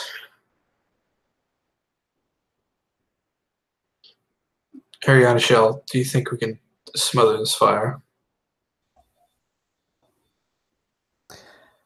I'm not sure that would be wise, because whoever set it would probably want it to be going.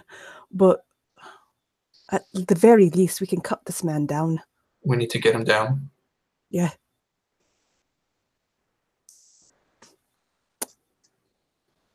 And looking at the tree, how does it look like it would be fairly easy to climb, or is there some sort of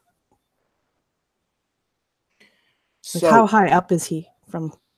He's decently high, but he's hung by a rope that's just kind of been thrown over the branch where he's dangling from, and it's secured to like a broken, like a place where a branch was once growing, and it's now just kind of a protruding knot. It seems to be just kind of anchored there.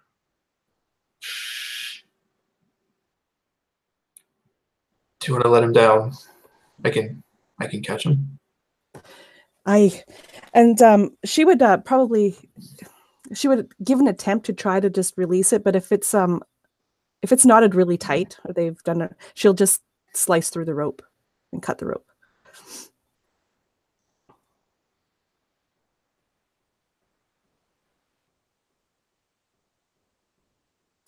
You're muted, Jeremy.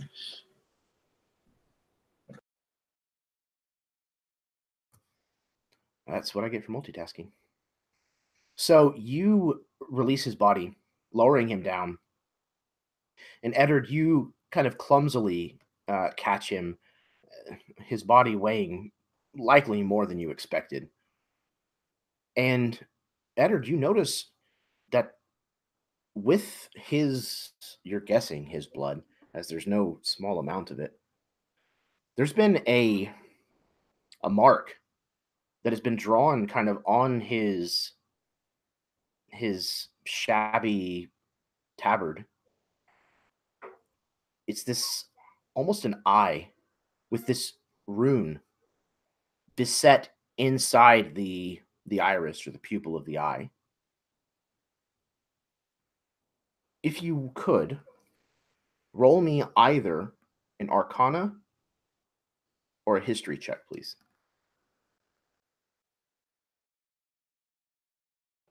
Natural 20 or an Arcana check. You have seen this mark before many times. This is a mark for people who are assistants to witches.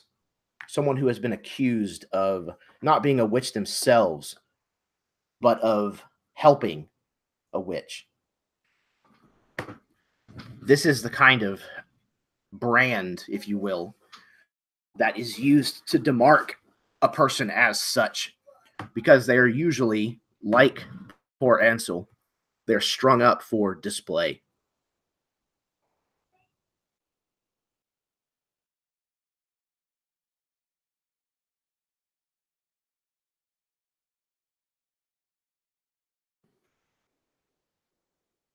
I think we should get him back to Sir John.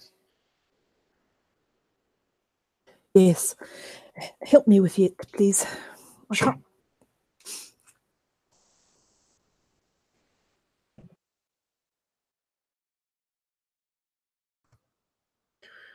So the two of you carting Ansel with as much care as you can manage around this sloppy, muddy place. You manage to bring him back to the building where the rest of the individuals wait. The rest of your parties, as well as Zettel and Bernard and Ariana Shial's son and grandson. What is the general reaction as they walk in, carting Ansel's body? Zettel wails. Bernard goes to comfort her for sure. I think Sir John goes over and just like puts a hand on Ansel's body and lowers his head in silence for a little while.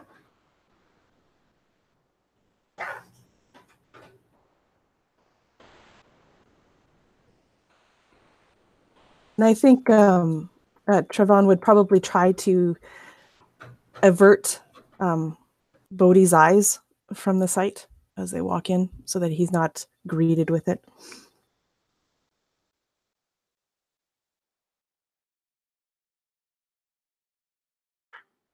Sorry, John. I figured the least we could do is bring him back to you. Yes, we are most grateful, of course. Oh, Ansel, how many woods you had mastered, and the Umbrawood, alas, mastered you. You shall be missed. And then Sir John is going to go over and chat with Bernard about arranging a proper burial. So Dane walks towards the body. It's not the first dead body he's ever seen up close, but with the exception of Toby and one man that fell from a horse, all the other people he's ever seen have always been old or sick. And Ansel's not, right? I mean, he's a pretty strapping man, used to run around the woods, and I mean, he's taught Dane a few things. And when Dane sees that glyph on him, he looks up, and there's a bit of a flicker in his eyes for a moment. It's the fire. I was wrong. It wasn't a camp. It's called a witch light. They hang servants of witches above a fire. And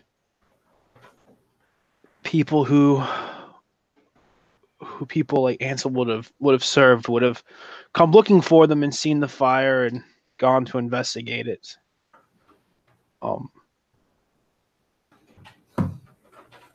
It's evil. Because they're not always dead when they light the fire. Because they want them to talk. They want them to tell them where the magic users are, where the witches are. But Ansel didn't, he wouldn't have known who they were talking about or where we were. So they would have stoked the flame slowly and just left his feet hanging over it. I think this is the healing that she was talking about. And probably no one else has any idea what I'm talking about. But stuff like this. Why does it matter what type of magic someone uses? Who gets to decide that a priest magic's okay, but his, and he points over at Ariana Shaw's grandson, his magic's not? Who decides that? And why? Why does it matter? Someday are they going to come through and say, oh, if you're not born to a knight or a king or a duke, you can't own a sword or a bow? Do you know how many people would starve if they didn't have a bow? Don't understand. People fear what they don't understanding. This goes beyond fear. There's a certain point that you can't use fear as an excuse.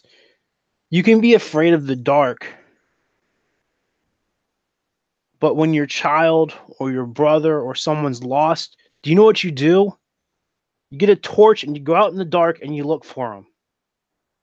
And being afraid doesn't matter anymore.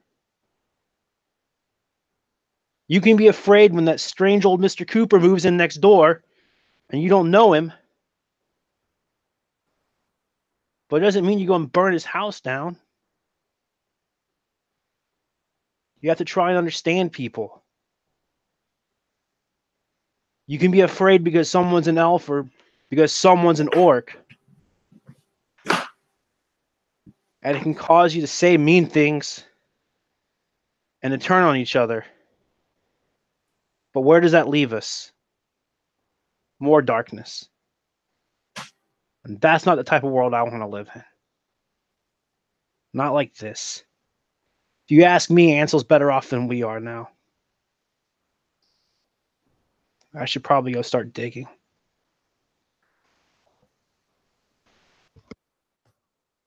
Trevon, standing nearby, looks down at his son and says, I will join him. And he turns to follow Dane. So John doesn't say anything. He just goes to follow Dane as well. And he takes a shovel or two off of the pack horse that they've brought along.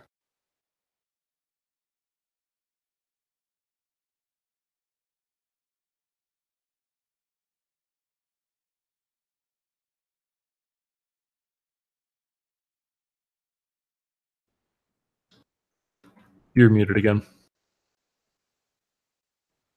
Making sure you guys are paying attention. So, with that, Ansel is laid to rest, perhaps even in what once was the Meyerford Cemetery. It's not easy, or it's not difficult to dig in this ground, as saturated as it is. And night settles in while you're at your task. And though you may not bury him as deep as professional gravediggers would, you do what you can for the man, leaving some form of marker to show that he had existed. Something other than this foul sigil that has such negative connotations.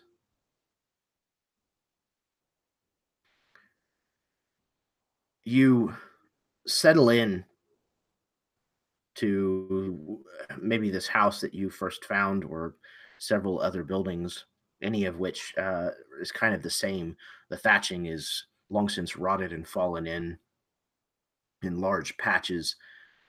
The walls are spotty at best, but you're able to settle in and find some respite from this disgusting weather.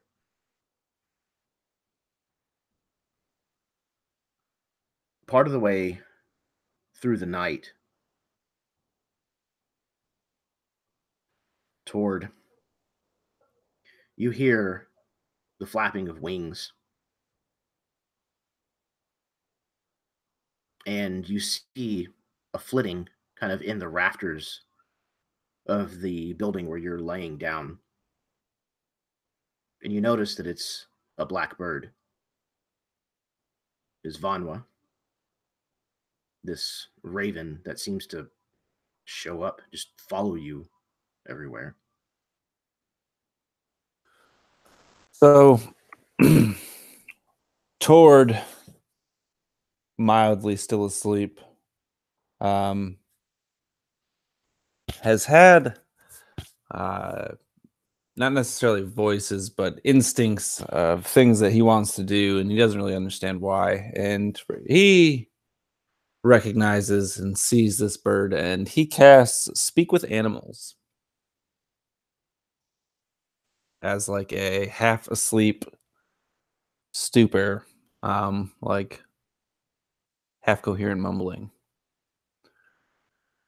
Why are you following me?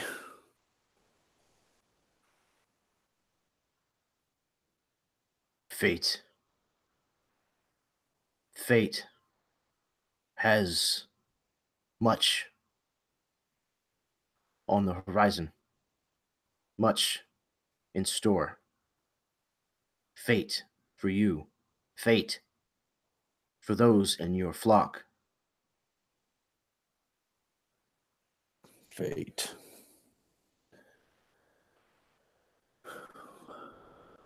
What am I supposed to do?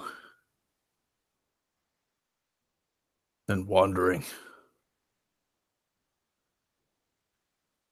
You have taken the steps. You are taking your fate into your hands. The ash, the oath, the words you spoke. Nomos Path. Cleo. Go ahead. Nomos Cleo. Thraklatador. Nemuskio. Seek Nemuskio. He can explain more, if he wishes. Thraklatador. This is a word of your people, a name given to a relic as old as this kingdom. Its fate will be shared with yours. Its fate will determine the fate of this kingdom.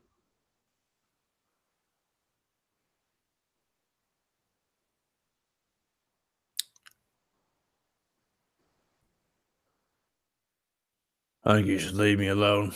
Let me give her some sleep. Stupid bird. It flies around inside, almost dive bombing you, before flying out a broken place at the corner of the roof and the wall, and cawing as it disappears into the night. Tord,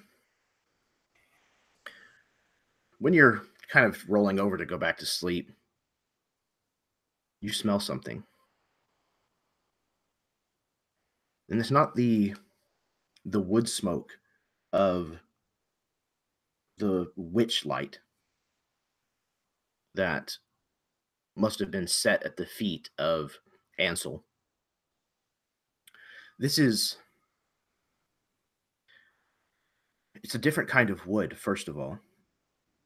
But it also, there's food, like roasting food. And if you're not mistaken, there's actually even like the smell of like almost a pastry, like something sweet being baked. And it's wafting through this town, probably because this fog is so close to the ground. Whatever's making this smell doesn't have the chance to rise up. It's being held close to the ground, and it's reached you.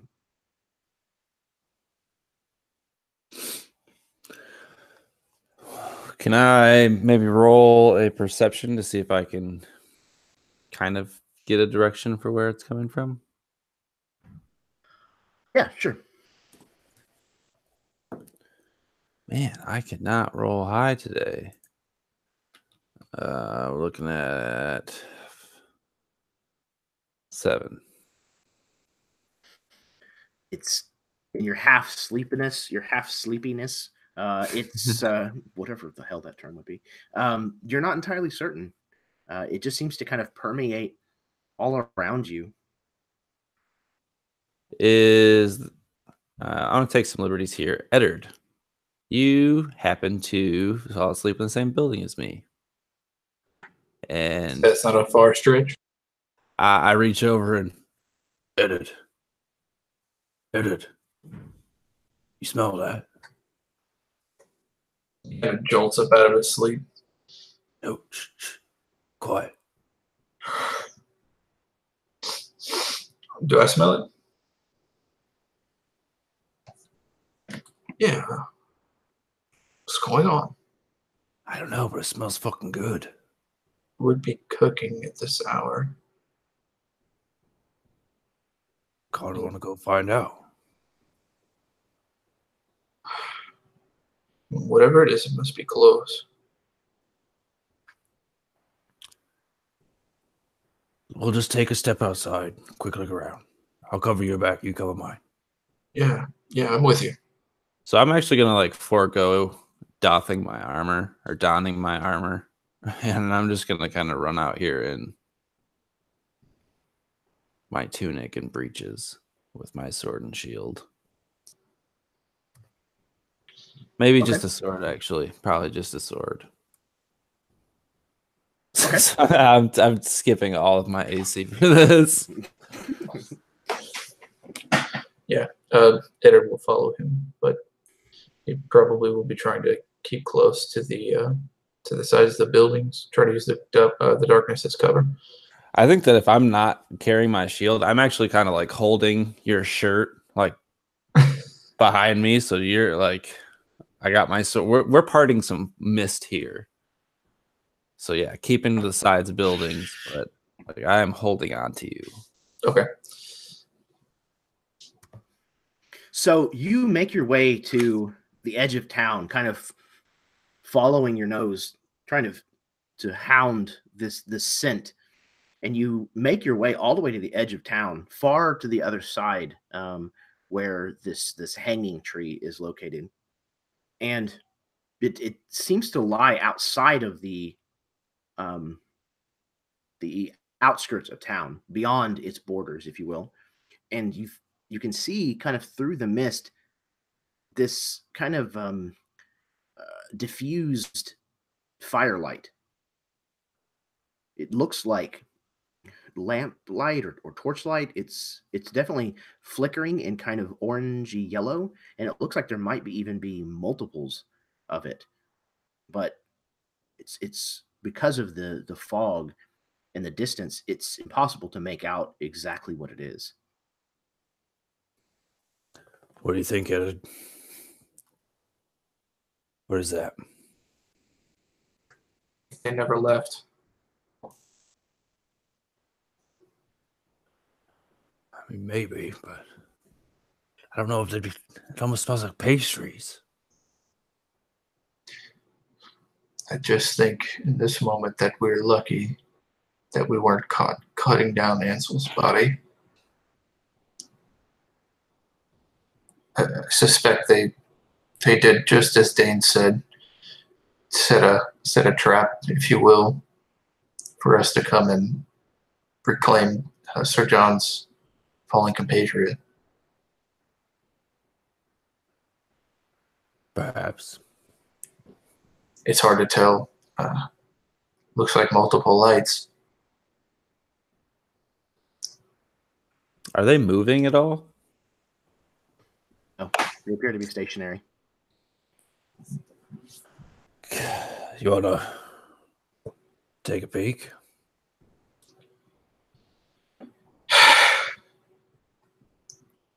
Just a little closer. A smile like creeps to the edge of Tor's mouth. Yeah, just a little closer. I'm going to make a stealth check. Both of you, please. Man, 13. 24. So with maybe practiced footfalls, Eddard creeps steadily forward behind Tord. Tord almost forgetting that he's even there because of how quiet he is. Tord, on the other hand, is having to put his full focus into not making noise. And he's doing okay. There's a couple of times where he kind of steps on some dried leaves or maybe even like a dead twig and kind of freezes. You creep closer and you see that it's a building, like an inn and tavern is kind of what it looks like. And from the outside, there's a sign that kind of, well, it would sway, but it doesn't here in the kind of still fogginess of the night. But the sign outside says, "The Blessing and the Pearl."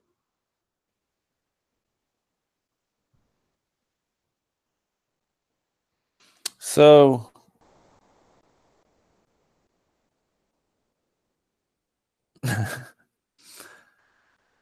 Well, you know anything about a tavern out here on the edge of Umbrawood? I've never been to this town. Never even heard of it. It's quite something that this tavern would be functioning this late at night alone in a big city, much less here in basically nothing. Confuses me. I don't like it. I don't know how much further we should go. It couldn't hurt to go up to the window. We've come this far. Why don't you stay back here and I'll go up and see what I can see. What do you mean? Eddard looks down at his foot on top of that almost breaking twig. Come on, man. Look, just let me go. Let me go. All right. So roll another stealth check.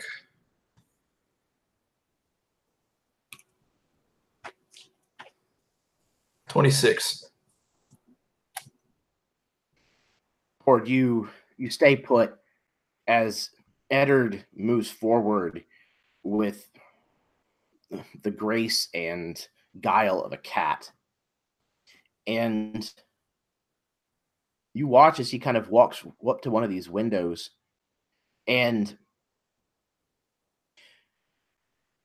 Eddard, as you approach, you're able to see that there's a fire going in the hearth of the common room of this inn. And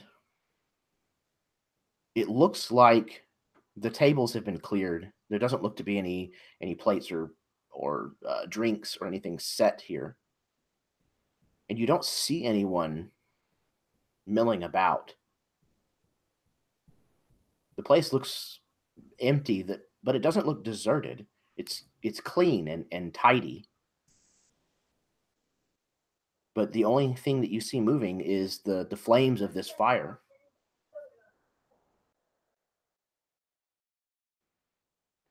And with that, I think I'll return back to Tord and just give him an update on what I've seen. As Eddard walks up to you, you just kind of see this look on his face. He just kind of has the slight open mouth look of somebody who's seen something that they can't piece together in their mind. The two pieces aren't adding up. He says, there's no one in there. But the hearth is burning.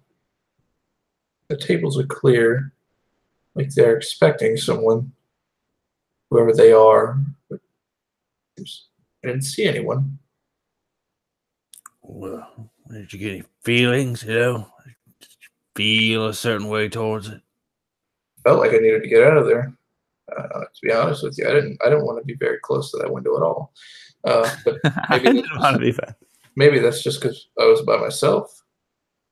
Well, all right. Yeah, I think we've done the extent of what we can do, the two of us, in our level of preparedness. We'll go back. What time is it? Do we have any idea what time it is? It would be at least probably several hours before dawn. And again, this would be a guess at this point. All right, we'll come back in the morning with some sunlight. Everyone present. I hope some of that food's still there. It smells really good. And my stomach would probably growl. Yeah, we've been eating trail rations for a couple of days now.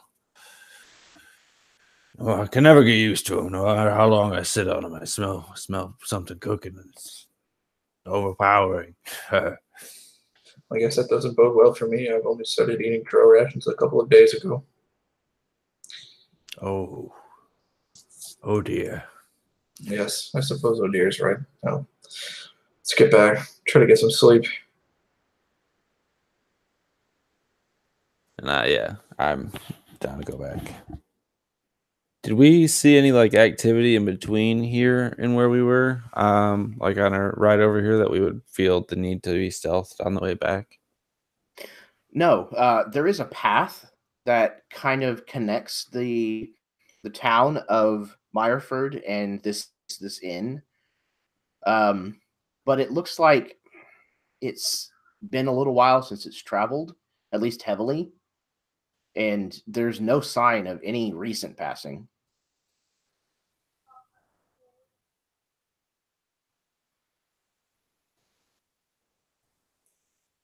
Before we leave, can I actually try and detect if I feel the presence of... trying to find it real quick. I guess it's celestial fiends or undead. Okay. Yeah, what does it look like as Tord is kind of tapping into this this almost supernatural, well, no, I guess it would be straight supernatural detection? So, in my tunic, I've pulled it out before, this sewn like burlap and sawdust doll. I've pulled it out, and as I want to say, this is probably happening while maybe Eddard is either returning or we're getting ready to leave. I set it like on one of these stones here, these mossy covered stones on the hill on the opposite side. And I find a nice circular patch, and I set this, effigy down, and I put my hands on either side of it and just kind of grip the stone with my hands, and it almost comes like a tremor, like an echolocation off this stone. I'm grounding myself with something of this earth to kind of tether out and see if I feel anything. Excellent. And you kind of feel your awareness kind of seep into the ground, almost as if a tree taking root and kind of spreading out away from where you're located. And you don't find anything that you're looking for currently. You don't sense any of that kind of danger or presence anywhere around you. It comes as a sigh of relief as I kind of get that wave back as my senses retreat. Well, whatever it is, it's a lot nicer than what it could have been. And I would turn to. You get up from the stone. You get up to Eddard with like a raised eyebrow. What did you just do? You will not mention this doll to anyone. Understand? Hey, my lips are sealed. You good? Good. Return it to my tunic. Certainly not drunk enough to get into that story.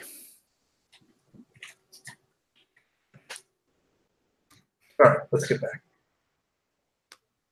The two of you return to Meyerford, and you're able to bed back down, maybe with some trouble, maybe not. And soon enough, the morning comes as well as it does when this kind of weather brings this kind of fog and just dreariness. So how does the morning unfold?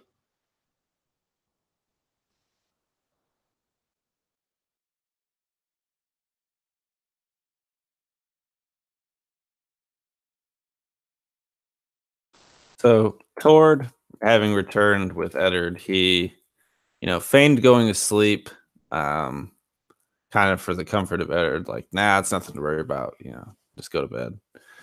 And it's probably maybe an hour before dawn. I get up and don my equipment, and I'm gonna probably wake Eddard maybe slightly before the sun's up, kind of recount with him what had happened, and I'm gonna go wake up Sir John. I tell Eddard to go wake up Ariana Shiel. I'm not doing that. Yeah. Between you and me, that's probably how I'll die, if I have to wake that woman up. And so there's like a slight maybe the wood of this house you and your crew have huddled in. Mm-hmm. So John, once you've stirred from your slumber, I would like to have a word. Me and Eddard would like to talk to you. Bernard is the one who actually comes to the door, but Sir John's inside and he's awake and he's sort of putting on his clothes for the day or whatever. No, a word? Yes, of course. I'll be out there in a moment. Maybe I have created some a small fire that's not giving off a lot of smoke, so we can make some sort of track breakfast. There's probably even a hearth, made of stone in one of these houses that's still standing enough to house a fire. If only Ansel was still with us, he could roast a rabbit like you would not believe. Truly unfortunate. I don't think I said last night, but sorry for your loss. Yes, well, I appreciate it. So you said you found something? Yeah. Well,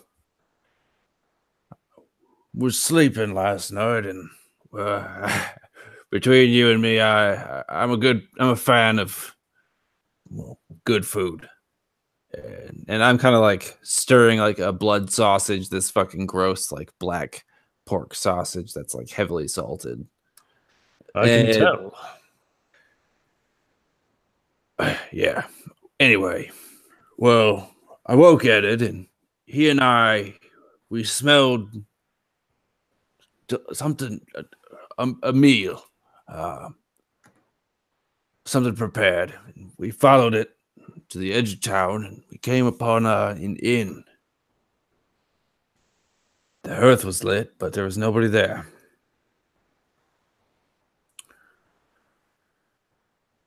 Suspicious, but maybe worth checking out. Was it similarly a ruin as the rest of the village? Surprisingly, no.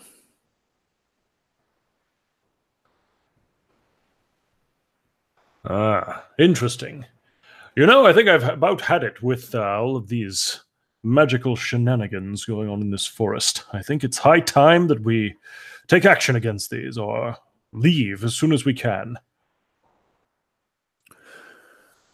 Tord's kind of looking around, finishing the smoked meats. Yeah, I agree. The Umbrawood isn't really where I'd like to stay for a very long time. I imagine we'll finish our business here with Ariana Shell and try to find a way to at least get away from this part of the kingdom. Agreed. And right before, or maybe just as other folks are walking in to join the conversation, Sir John kind of mutters under his breath, and perhaps if we were to leave the Umbrawood and go as far away as we can, we could be free of the meddlesome nature of that fae from 2 nights back. The fae are certainly a tricky bunch. Not all bad. From what I understand, they're bound by certain guidelines, rules, kind of like a code of honor. Whoa. Rules are not guidelines. They are quite different in application, just to be clear.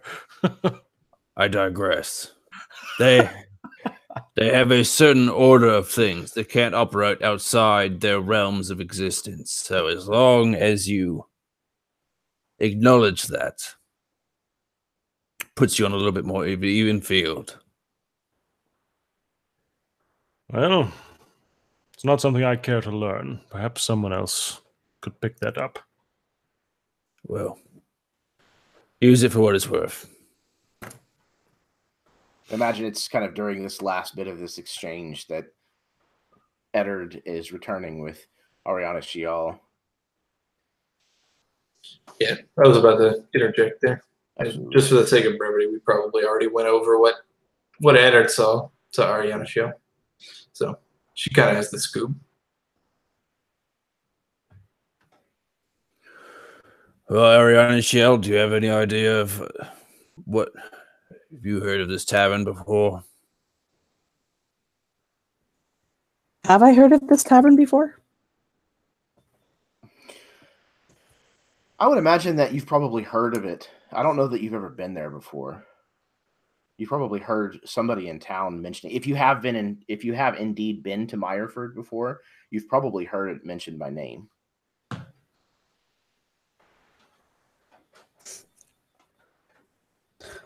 Yes, it's a tavern here. What of it? There's people, you say. Well, actually, from what Edith says, there was a lack thereof. Well, some would have had to lit the fire. That's where my question lies.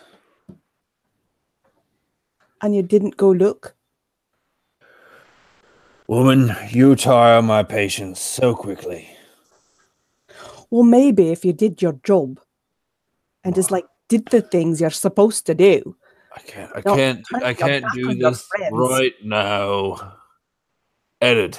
Please explain.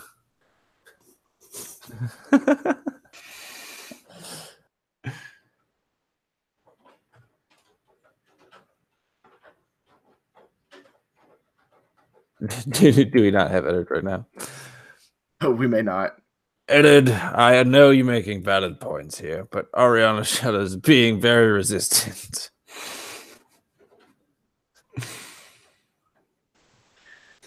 So through Eddard's his mastery of rhetoric. Yeah, his twisting of words, his soothing presence, he's able to kind of to smooth things over, at least for the time being. I swear to God, Tord and Ariana Shial are going to end up married at some point. Kiss. Or Kiss. killing. Kiss. Whichever comes first. So the information is kind of laid out, the presence of this place. And what is the decision? What do you want to do from this point forward as a group? If you're going to stay a group. I think we should investigate the inn. I propose decisive action as well.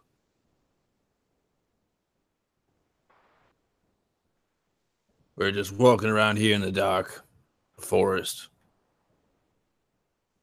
We need to know at least who lit the fire. I mean, we can't just... There's supposed to be nobody here, but there's somebody here.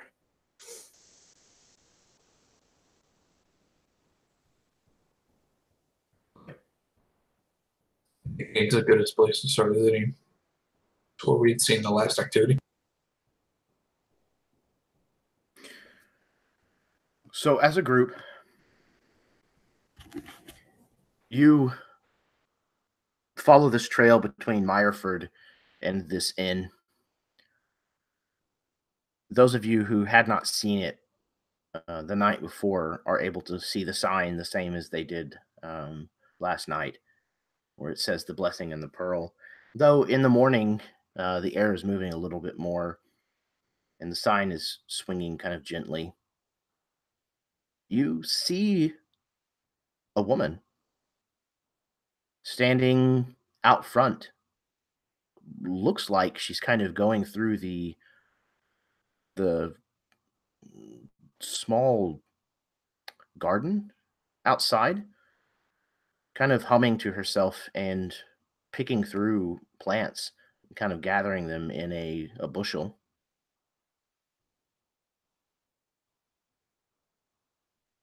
She's not old, but not really super young. Not quite middle-aged yet. Woman with blonde hair. She has the light-colored eyes that most Vykarilians tend to have, kind of this bluish color, maybe leaving a little slight green to them.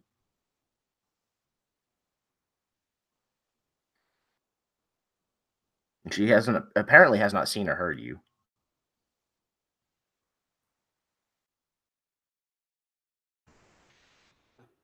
Didn't you say the inn was empty earlier? It was. What is she doing here? For full disclosure, Eddard saw the common room of the inn. Right. And then he saw no one inside the common room. There were other rooms as well as a second story to the inn. There was nobody we could see.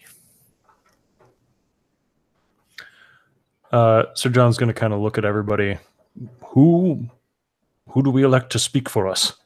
Or do we speak? Perhaps it would be better to capture her before we try and negotiate. All right, there, city boy. I'll take this one.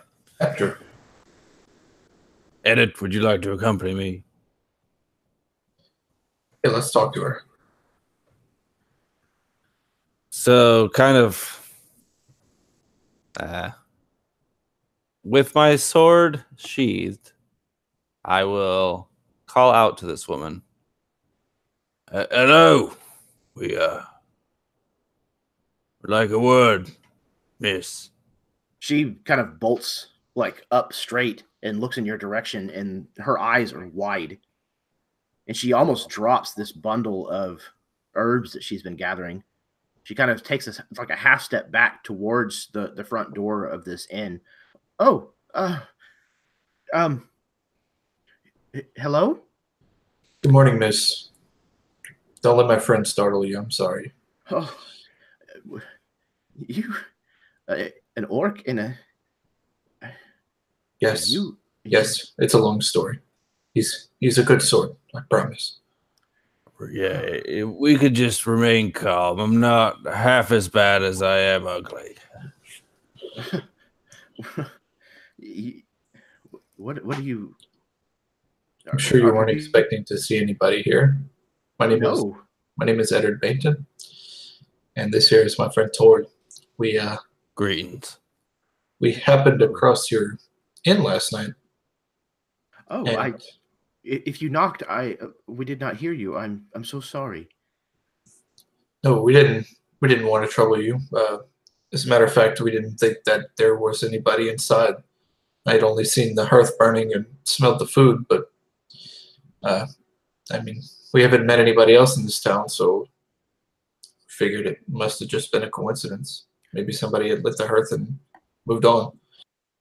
You've been to Meyerford then already. Yes. Yeah. It is in a sad state, I'm afraid. Thankfully, our inn is not in quite as sad a shape. She kind of turns around and looks at it. You can tell that it's definitely an older place. It certainly has some age and wear and tear to it, but it is in nowhere near as bad a shape as the buildings in town.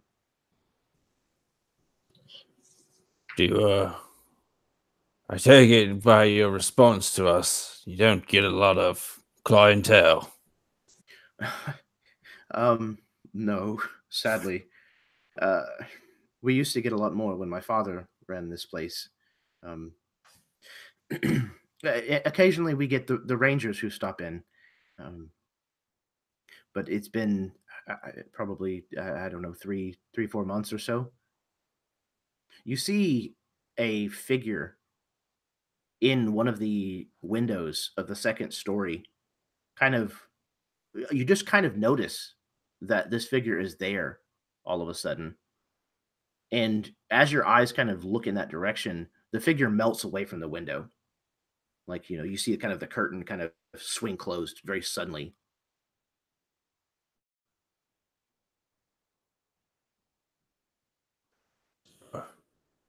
All of you here? Your family, maybe? Oh, she kind of looks over her shoulder. My sister, just my sister and myself. Like I said, our father used to run the place, but we inherit, I suppose is the right word. Yeah, that's one of the good things about parents. They give you the stuff they don't want. Well, he wanted it very much. He's no longer with us. But he named the place after us, in a way. The Blessing and the Pearl. That's what he used to call my sister and I. Are you the blessing or are you the pearl? We aren't sure which was which, to be truthful. Does she have this necklace on right now? Or is this just kind of part of the art? Yeah, I think so. It's probably not quite as pristine as it is here. Right. It looks like it's probably seen some age. Is this recognizable or worth a check? It's not really like it's probably not Is it quite as just much of a or- symbol. Is it like ornamental? Yeah, jewelry? it definitely looks like it's more just decorative than anything. Okay. Well, you see, we got a couple of people with us up the road. Oh, are there more? We have gold. We have gold. We can pay. Oh, whoa, customers. Yes, of course. We have a pig. We could butcher. We could have roasted pork. We have wine. Several kegs were brought in. Only, I guess it's been about 6 months or so now. I hope it's still good. It shouldn't have pickled yet. And actually, at the mention of roast pig, I like look at Eddard and it's like a hard elbow. Like, we need to eat this pig. Yeah, you almost knock him off of his feet. He kind of is jostled for a moment. Yes, I excuse me. I suppose I wouldn't mind giving you our patronage. You seem like a good sort, and your establishment is very nice, if you don't mind me saying. Well, thank you. we work on it when we can, but it's difficult to fight off the ravages of time out here alone. Well, if I may, I'll go in and speak with my sister, and if you wish, you can go Can collect I- the rest of your. That last comment about the passing the ages of time. Can I roll an insight on that? That sounds kind of. Yeah, absolutely. I don't know about you, but that sounded fishy to me. Yes, a good roll. 19. Oh, 20. It seems genuine. I mean, it seems like they've been out here for maybe as So long as. This isn't like blanketing like we've been out here for 1,000 years. We're gonna siphon your life force to maintain our youthful appearance, or we've been out here for like 5 or 6 years and it's just been shitty. No, your guess is from the conversation that you have had is they've lived here probably since before Meyerford was Destroyed. in the state that it is now. It sounds like they probably lived here when they were children, like when their father ran this place. So they've probably been here for maybe 2 decades or so, judging by just how old she is. Fair enough. Seems reasonable. What do you think? That's not what I think. It's what they think. And he kind of nods his head to down the road. I don't see anything wrong with Well, nice meal. given the recent events, I think everyone deserves a chance to sit down, have a cup of wine, and kind of evaluate where they want to go with this. This is obviously taken a few wrong turns rather quickly. Sure, I agree. Very well. So I think we'll turn back and actually before she leaves, we'll go grab our compatriots. We'll come as a group, if that's all right with you, miss. Yes. Yes. There's so much to prepare. Yes, I will go speak with my sister, and then we'll get started on. How many of you are there?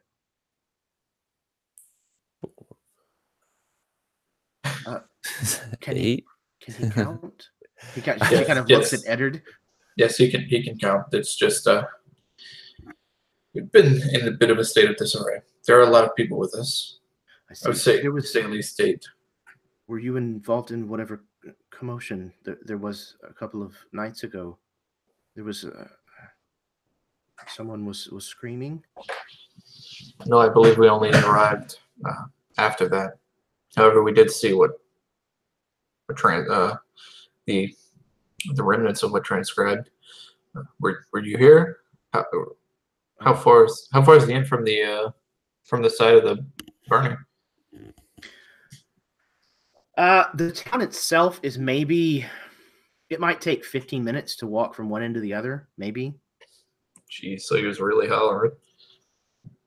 Yeah. I mean, your guess is that it was probably pretty loud. Yeah. No, thankfully we avoided that.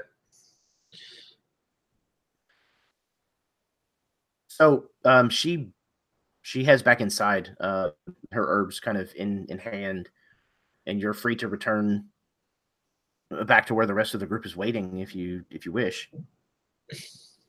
Yeah, I'll turn and I'll look at Eddard. Did she just fucking ask me if I could count? Tord, come on, man. I think it's How fucking rude.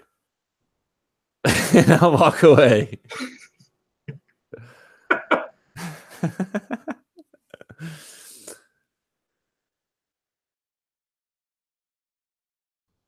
Okay, so when you return to the group, how does this conversation go? What's that look like? Well, me and Ed had been thinking, how would you guys feel about posting up? We investigated the inn. There are occupants, and they are willing to put us up for some roast pig if we got the coin.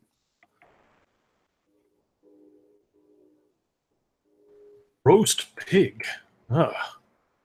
My, that is enticing. Sir John kind of absently holds his stomach. And one thing that's worth noting, he's in full kit right now. He's got all of his armor on. He's got his longsword at his side. He's not certain about anything, but he's definitely enticed by this food. Looks at it, the two ladies that run the establishment have been here for some time. They said that their father owned this establishment back before the plague hit the town. They've been here long enough to hear, perhaps, what might have happened to Ansel? Oh, yes. She actually mentioned it to us directly. She did actually bring that up, yeah. This is important. I think we should make haste there at once.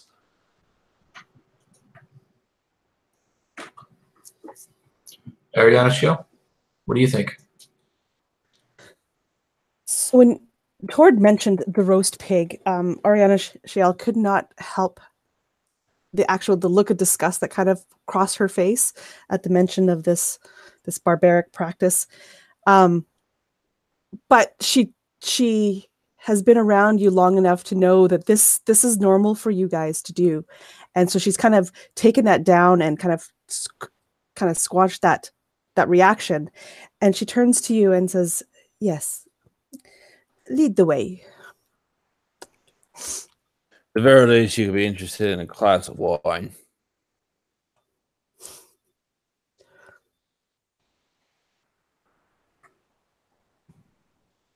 All right. Let's get to it.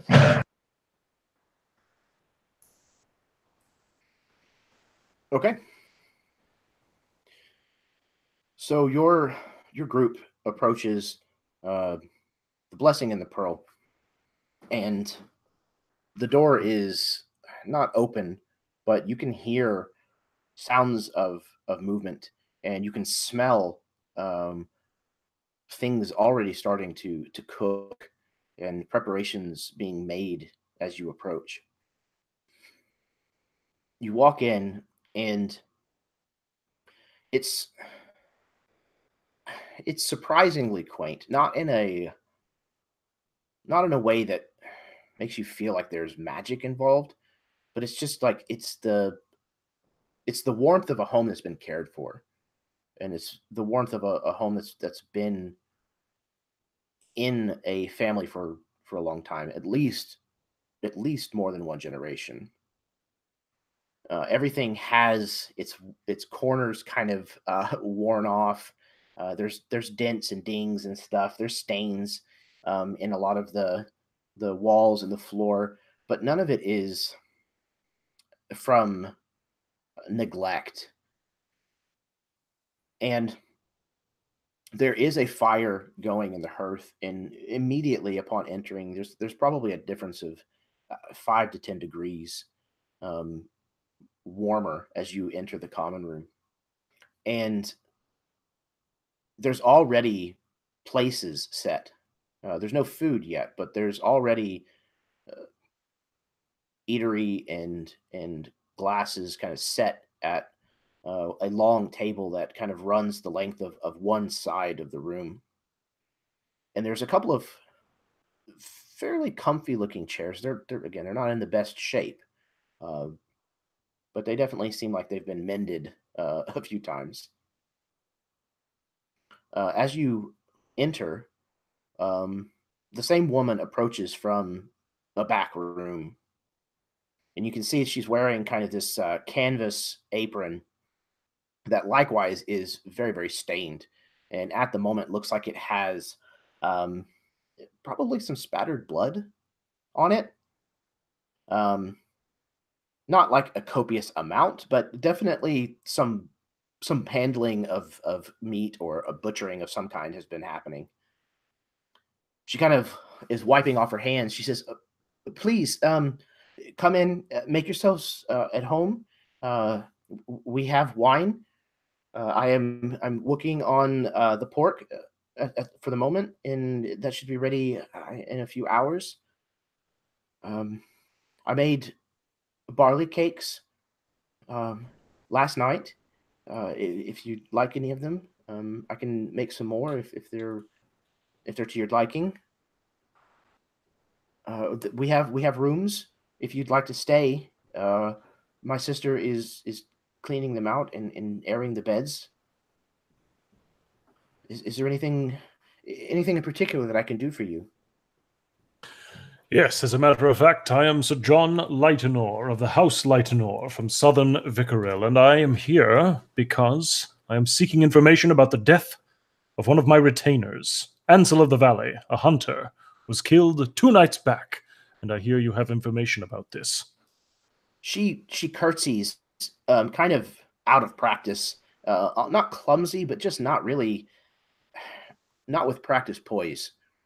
Whenever you mention that you are a knight, and then immediately you start kind of with this this line of questioning, and she kind of seems almost caught off guard.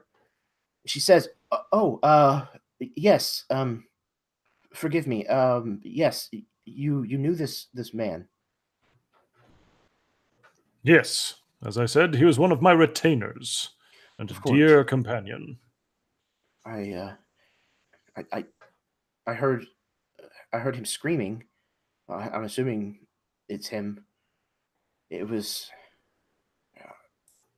awful. I am ashamed to admit that my sister and I did not investigate. We stayed here. We put out all of the lights. We doused the fire, and we did our best to stay hidden. So you saw nothing? No. Ugh. Perhaps you will not be as useful as I'd hoped. I'm many apologies, sir. My lord. Perhaps and she there bowed. is something that you could help us with. And a few tankards of wine, mead, perhaps. Oh, yes, as I said, I've already put the tap into one of the casks. It's situated over there on the table, and she kind of indicates where there's this cask on its side, and you can see that the tap is already put in. I'm working on cleaning. My sister should have cleaned the glasses first. I'll be right back. And she kind of ducks back out of the room again.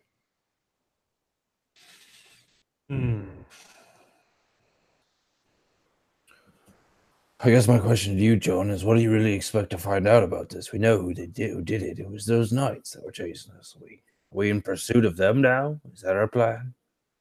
Perhaps. Vengeance must be found. You know, I'm certainly not one to disagree with you in terms of getting back at people that have hurt us. But there was a lot more of them than there was of us. That shouldn't matter if we are sufficiently valorous and skillful at arms. You are sufficiently valorous and skillful at arms, aren't you? Well, how about you tell me? He cracks kind of a wry grin. But he doesn't respond. All I'm saying is if we're going out here in a blind fury, we're going to lose. We lose the valorous instinct that you're talking about. We need a plan. And sure, maybe these ladies are the ones to get us that, but at the very least, we can sit here, mull it over a couple glasses of wine, and plan it out. Perhaps there is sense in this. Just my thought. About that time, one of you notices that there is another woman that is standing kind of at the foot of the stairs, kind of just outside of the room where they're having this discussion. And she's kind of almost hiding behind the corner of the wall, kind of somewhat peering around, looking at you. And she very quickly kind of ducks down off the end of the stairs and is heading towards the room where this other woman disappeared. And she's almost like hiding her face, inverting eye contact. And she's almost like shrunken down kind of into her shoulders as she makes her way across the room.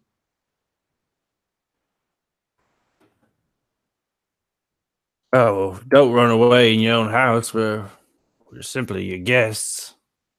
She kind of stops at the doorway and kind of almost like a dog that has been called on the carpet almost. She kind of stops and shrinks even further and kind of looks halfway in your direction toward and just nods without a word and then disappears into the room. Several of you probably notice that she has these scars kind of on the left side of her forehead, and they come down just a little bit onto her temple and it extend into her hairline just a little, and it looks like burn scars. Holy shit, John, did you see her? She was beautiful. No, I didn't get a good look. She was trying very hard not to be seen, it seems. But Sir John is clearly kind of distracted anyway, taking in his surroundings, and what is Eddard doing right now? Eddard probably would have found himself at the table to jot down the accounts of what's been going on recently. He hasn't had time to write, so a chair and table is warmly welcome for him. Okay, so John's going to look at Eddard. You were trained as a librarian in Warrenton, yes? Yes, that is correct. And in the course of your training, did you hear anything about the village of Meyerford and any inn that may be nearby? Something is not right about this situation. Well, I talked to Tord last night, and I've actually never heard of this town, nor the events which took place. So it's completely foreign to me. Though I don't find that they are anything other than a couple of women living here after their father's death, just taking care of the establishment. Hmm.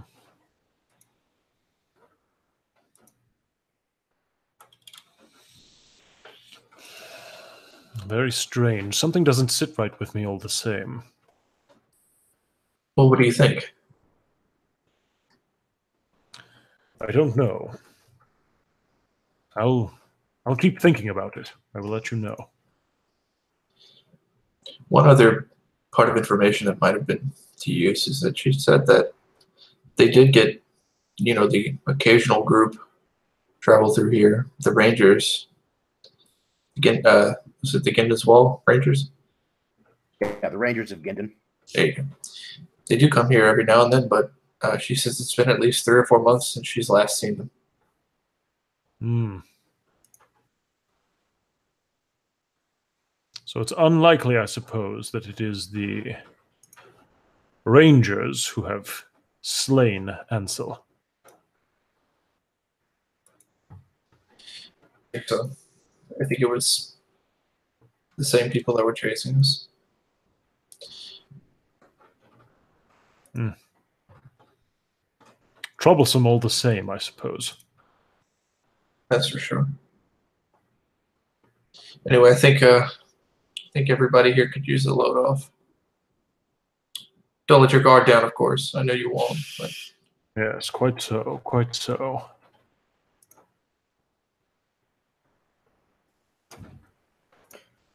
What's Dane up to during all this?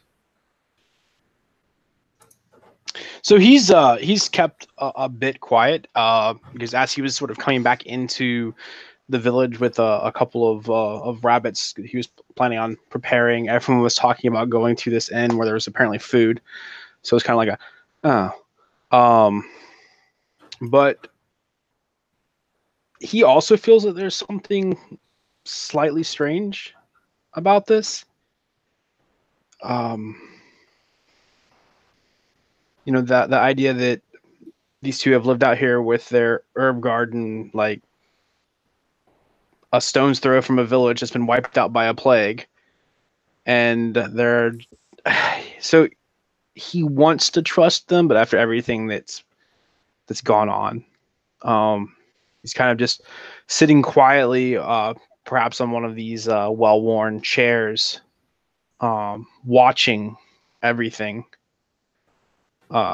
perhaps more skeptically than he's ever watched anything in his life.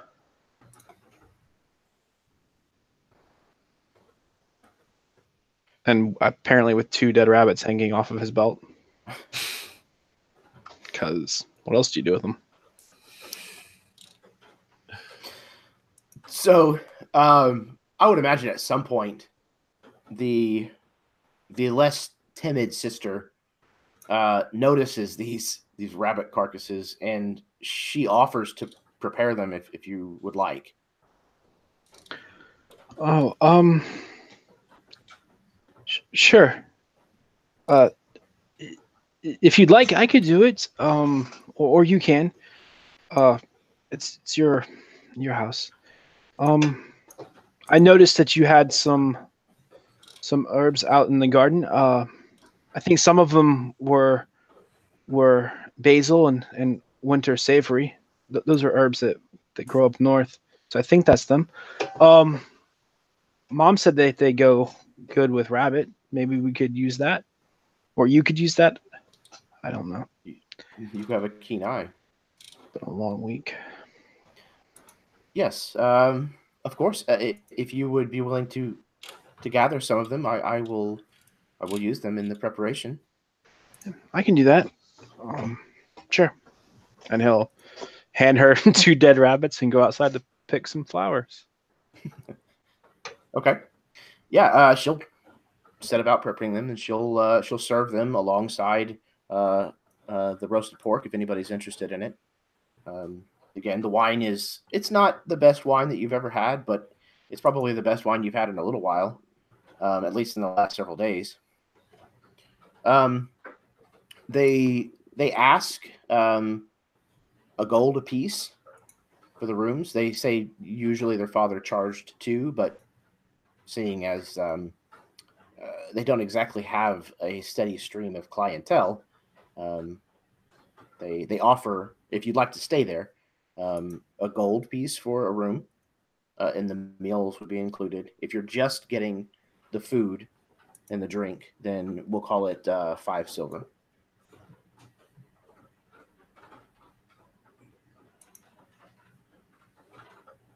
I don't know if we're going to stay the night, but at the very least, I'd like to eat and get a plan for what we'd like to do, being as we're now outlaws. Yeah, and they're available for as little or as much conversation as you like. Well, at least the talkative sister is. So, I think Tord is like uncomfortably flirting with the shy one. but he's not uncomfortable. She is. No, yeah, that's what I mean. She's uncomfortable. He's not being like aggressive. He's just like he's just talking, and like it's obvious to everyone else that he's interested. You don't ever hear her say a word. She never makes a sound. That's fine. Tord just keeps talking. I think at some point, Edward would probably try and get to conversating with the other sister. Mm-hmm. Okay. Probably after after the food's been served. That way they're not like preoccupied or anything. Right. So you would walk to her. I'm sorry, miss. I never got your name. We exchanged pleasantries, but Yes, of course. My name is Lelian, Lelian Sandburn, and my sister's name is Essigan. She has been mute ever since her accident. She just refuses to speak. oh, do you mind me asking what happened?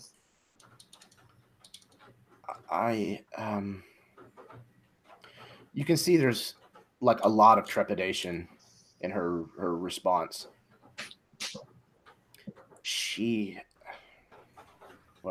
I said that it was an accident, but the truth of the matter is that it was intentionally done to her.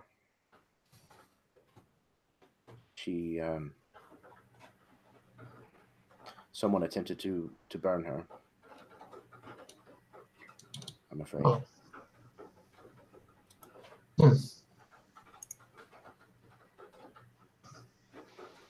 Oh, I should go check on the food. And she kind of gets up and very hastily kind of makes an escape. Sure. All right.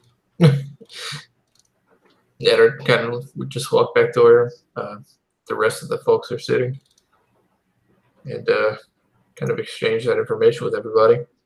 First, he'd probably go to Tord, knock it off. She's mute. She doesn't speak. I've had a little bit to drink. Well, it doesn't mean she can't listen. Can a guy not talk?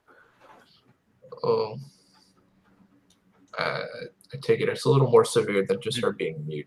You're right. You're right. I'll leave her alone. Thank you, bud. Thanks, pal. She said that her sister was involved in what she at first was trying to tell me was an accident, but later revealed to me that it was intentional. Someone tried to burn her, and before she mentioned anything else, she hurried off. Tord kind of sobers up there at the mention of burning people.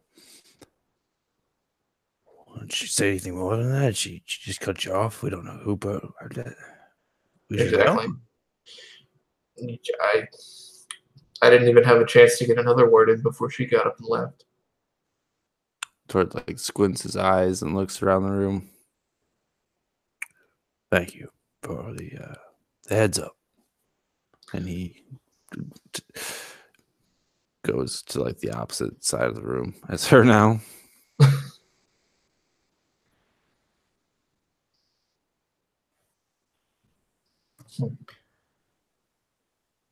So there was some discussion about what plan your group might try to enact from this point forward, and where you may be headed next, whether you're staying here or moving on or what have you.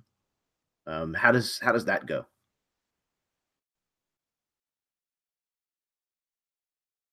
So what do we have on the docket? We got to take the kid north of the wall.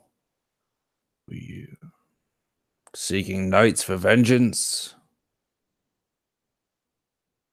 Here for good time. Well, I think if anything is certain, we should not continue to travel with innocents such as Ariana Shial's kin.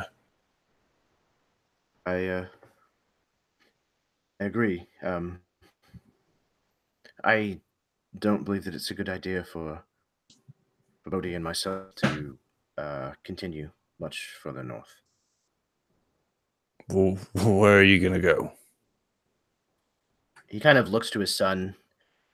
I'm not certain yet, but I don't know, maybe east to the lands of the dwarves.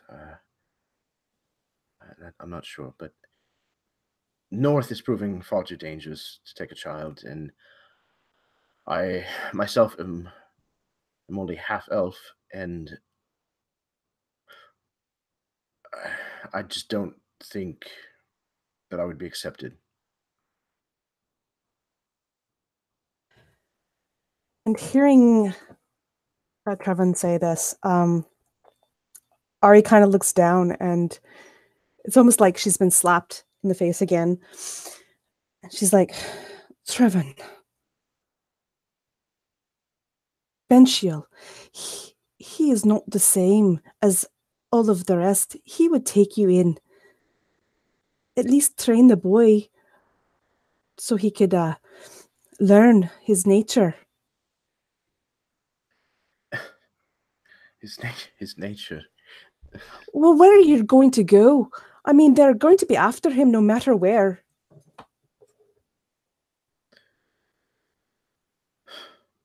And the things that we've seen thus far here, it's any safer? To be fair, I think that the one place those guards would not travel is past the wall. I think that's your best bet. I mean, at least go talk to Benchiel. See if he has a place for you. The only one of you who's ever traveled north of Gendon's wall is her. We can't trust the word of her. She doesn't hold sacred any bonds. That is not true. Is it not? No. What took me away was my sacred bond. It's why I had to leave in the first place. So don't you go saying that I have no honor here. Don't. No, nothing. Do not mother me. You missed that opportunity long ago. I grew into a man without your shadow over me. Aye, you are a man, but you are also misguided. The elves are not evil. They're not people that would torture you. They would take you in. They would teach you. They would train the boy. Make him become what he's to be. It is your prejudice that is blinding you now. When she says that, I give a real sharp look from her to Tord. He like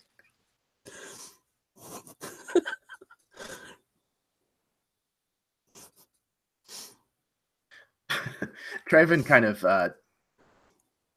hangs his head, almost in his hands for a moment. Then I travel north with Bodhi,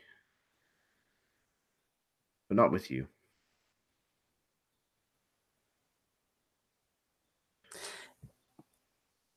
She's stunned a little bit, but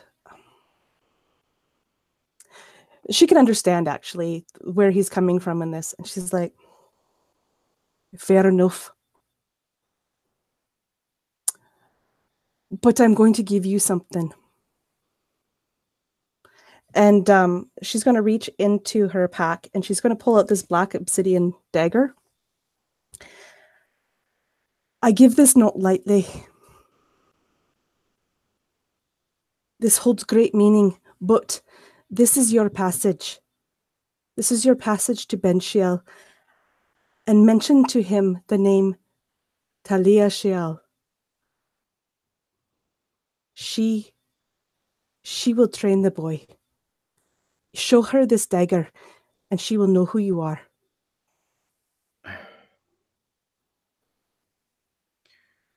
Very well. I don't even pretend to understand the ways of elves. If this is what you say, I need to guarantee safe passage for myself and my son north of the wall. I will take it. Thank you. An elven shield bearer. I thought it was only a myth. Where am I to find this Benchiel?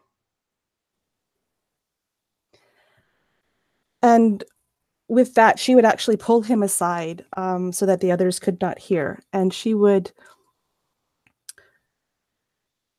let him know the path that she was going to take them through. And that at probably about the second or third day north of the wall, they would be found. Someone would approach them, and then they were to tell the story of who they are and where they are going, and that they are looking for succor from Benchiel. He seems to take the information in stride, just kind of nodding along, you can tell just making mental note of the landmarks that you've pointed out and things of that nature. And with that, he says, he kind of comes back to the table where the rest of you are, and he extends his hand towards Sir John. My lord, I would like to thank you.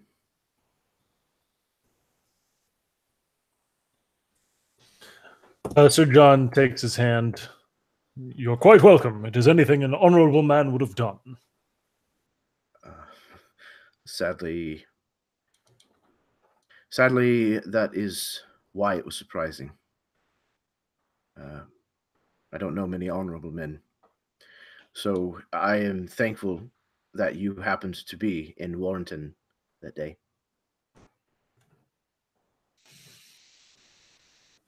Well, I too am thankful that I could be there to prove my mettle and to win justice for someone who had no hope of finding it. Yes, he kind of seems to be a little unsure of how to exchange with someone whose modesty might be a little less than what he might be used to dealing with. Yeah, and Sir John just assumes that this is awkwardness because this guy isn't used to interacting with nobility. Yeah, exactly. And so he just takes it in stride. Yep. He then kind of turns to Tord and he says, and I would like for you to know that I have no quarrel with you and that I understand why you did what you did. And your skills with a blade are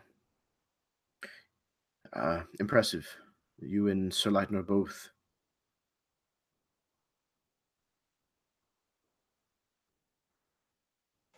Would, I don't know if he like outreached a hand to me, but if he Sure. didn't, I would grab his and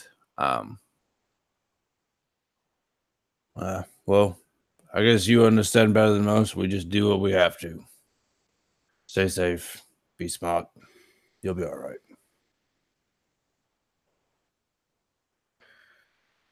He then will approach Edward and he says, I've heard of your family for some time now, and the little interaction that I've always had with the House of Warrington, they have spoke highly of your family, the Baintons. I'm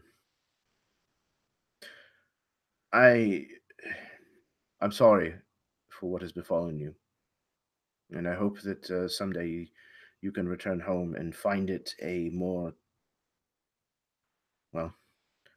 accepting place. Eddard actually stands from his chair and outreaches a hand to shake for him. So you don't have anything to apologize for. But yes, it's definitely a much different place now than it was only a few short weeks ago. And I look forward to changing that. Well, if you rise to fame and power like it seems you might, and you need a sheriff, well, maybe you can find me. Always be welcome in my Warrington. He then goes to Dane, and he says, "You're a remarkable lad, Dane. I hope that you live long enough to see this world, to see the sadness and the gloom lifted from our kingdom. And if you can be a part of that, then, well, I'll be happy to tell the tale."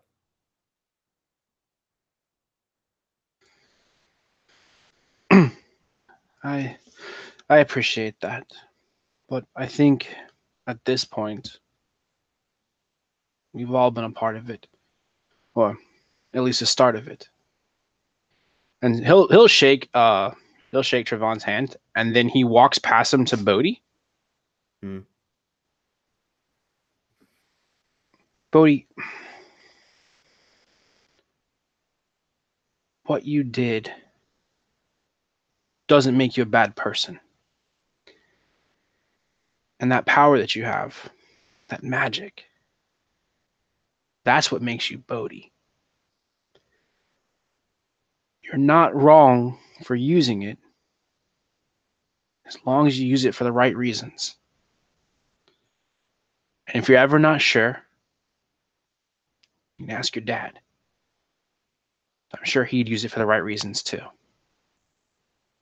But since we can't just have you going around throwing magic all the time, Dane takes his dagger that he brought from home.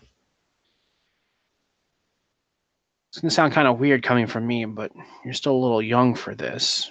But here, I want you to have this. The small boy kind of almost reaches out for it instinctively before he kind of stops and then turns to his father, who just kind of gives a slight nod. And then he kind of reaches out and takes this dagger with ginger care. And he kind of looks at it. And then he throws his arms around your neck, Dane. And slit your throat. He throws his arms around your neck, and it squeezes you really tightly. And he says, "Thank you. I don't know how to use one of these, but my dad will teach me, I think." He will. And while I'm hugging him back, I very quietly whisper to him, "Remember, Bodhi, you're not what the world makes you. The world's what you make it."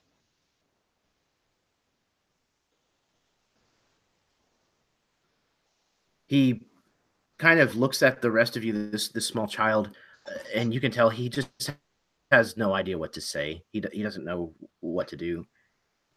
So he just kind of goes over to his father's side and takes his hand.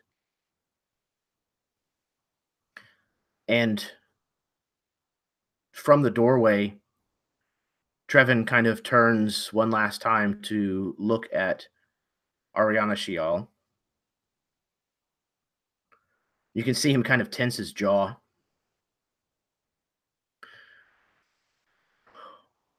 Well, I suppose,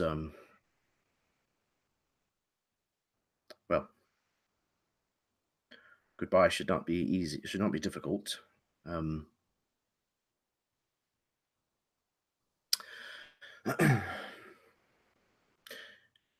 If you manage to make it north of the wall and are able to find this Ben Shial, and if we're still there, then maybe there's more time.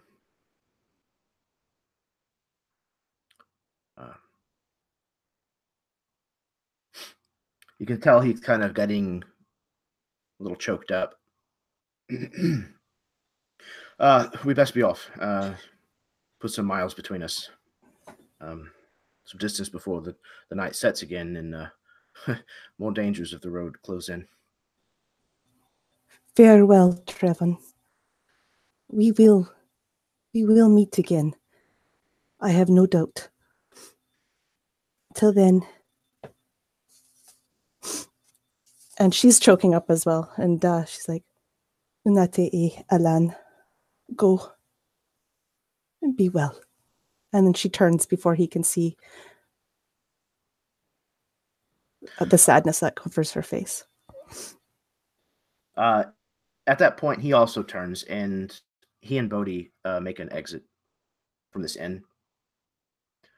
You notice that the quiet sister, who has kind of been tidying up the room and stuff, has been kind of lurking. Again, that's kind of maybe a slightly incorrect way to describe it, but she's been watching this exchange from kind of the corner of the room. And she looks like she's moved by this. There's sadness in her eyes as well. When she realizes that other people might take to the fact that she's in the room, having watched this exchange, she very quickly kind of busies herself and finds a reason to exit the room.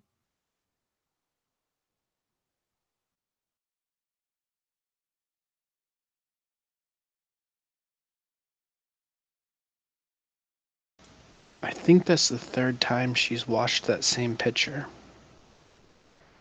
I don't think she's comfortable with us being here. But she's cute, ain't she? You know she's cute.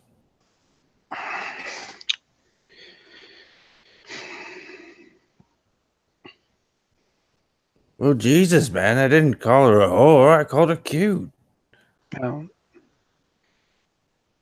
it's not that.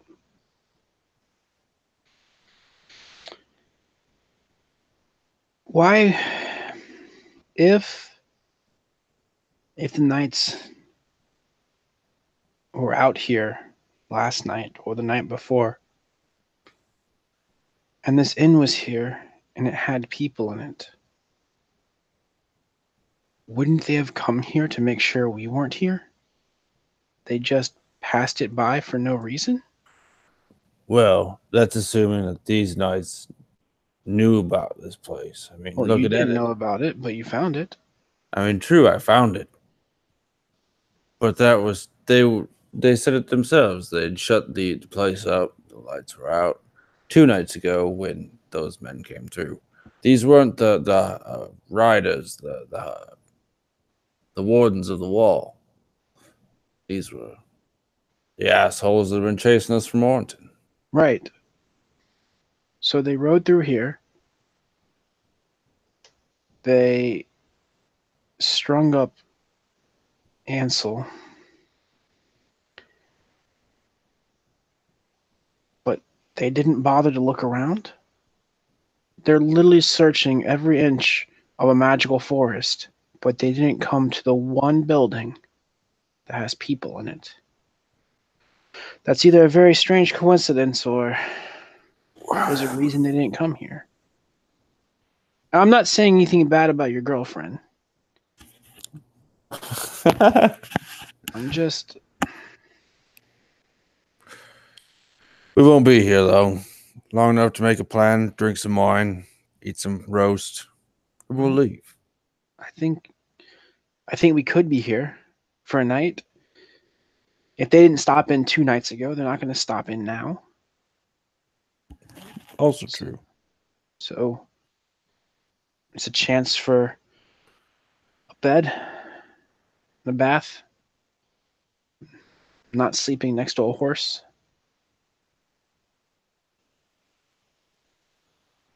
True.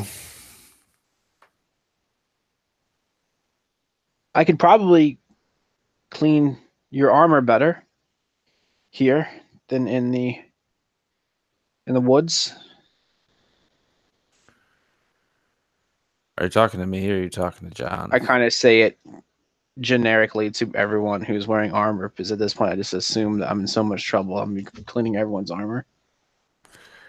I look to John. Yes, I suppose there is a better atmosphere here for cleaning our materials before we move on. Perhaps it would be all right to stay here for a night. Then he's going to lean into Dane and say, I think it would be best if we ate your rabbits that you caught instead of whatever food they're offering here. Dane kind of shrugs and then nods.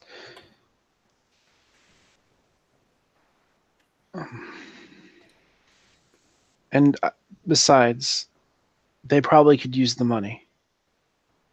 The sisters, I mean. I can't imagine too many people stop by here. Yes, perhaps. And kind of under his breath, he's like, and hopefully they just don't kill us while we're sleeping. I hope for the same, young Dane. I hope for the same. Well, I guess there's at least another hour or so before dinner will be ready. I'll go see to the horse, the cart, and stuff. Good plan. Yep. And then he'll walk towards the door and he'll stop. Sir Tord, if you need me to look after your gear as well, I can. Don't worry about it. Well, someone's got to. Clearly you don't. There's easily mended dents right there. Your straps need to be tightened, and I don't think your boots have been polished since... How old are you? I am 19. So, I'll look after it just the same. Just leave it at the bottom of the stairs, and I'll take care of it in the morning. Very well.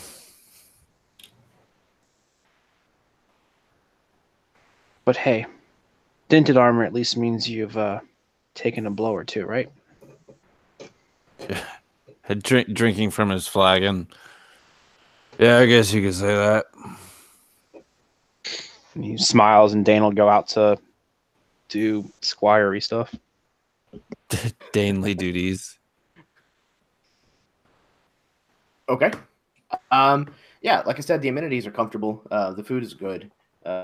It's definitely done with a practiced hand. There is like Dane mentioned, there is a bath available.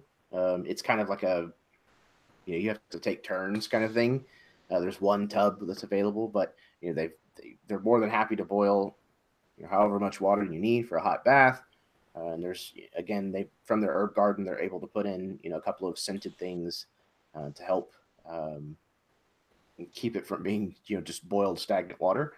So all in all, it's a pretty comfortable place. The beds are, for those of you who are going to stay, the beds they're dry, they're comfortable. They don't seem to be suffering from bed bugs or anything of that nature, though they are certainly patched and mended. Okay, so who is actually staying here? And if you're not staying here, then what is your plan?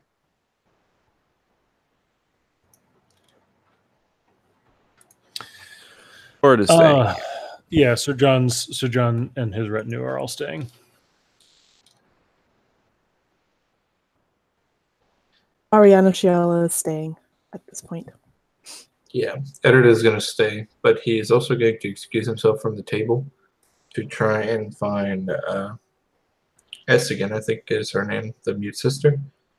Yes, okay. He's not going to tell anybody. Excuse me. And he gets up from the table. Okay. Yeah, you'll find her. She's putting these barley cakes kind of on a dish, kind of arranging them so that they can be brought out and served. And she sees you approaching, and she actually kind of turns to look for an exit from the room, and realizes it almost like she's cornered. And then she just kind of like stops and just kind of stands there with her hands kind of folded in front of her, very uncertain of where to go or what to do. Eddard kind of holds his hands out. He says, Estigan, right? Your sister has shared some information about you. She said that you're mute, that you can't communicate with people since your accident. But she nods. I'm interested to learn more. It seems that your fate and the fate of a compatriot of ours may not have been too farly. Might have been pretty closely related, if you understand. And I know you may not be able to speak, or maybe you're not comfortable speaking to anybody that you can't trust. But I'd like to ask if you would meet me in my room sometime after the evening hours. I have ways of communicating with people that don't involve speaking. I'd like to hear your story, and I'd like to persuade her. At the mention of meeting you in your room after hours, her face has kind of this incredulous expression. It's scandalous almost. When she looks at me like that, no, it's not. It's not like that. Promise. Okay. Am I anywhere around this? No, it sounded like he took pretty distinct Yeah, measures you're right. to You're right. You're right. yeah to have an isolated conversation. Okay, so go ahead and give me that persuasion roll.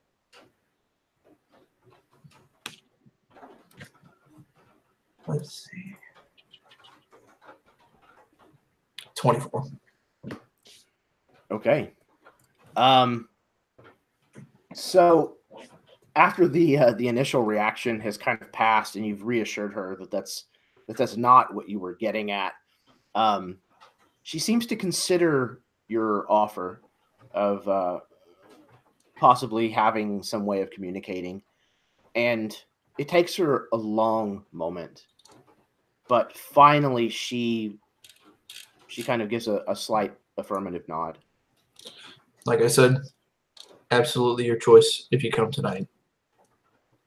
Just wanted to learn some more about what happened to you, and to see if maybe you and our friends' fates might have been somewhat similar or interlinked, as far as who's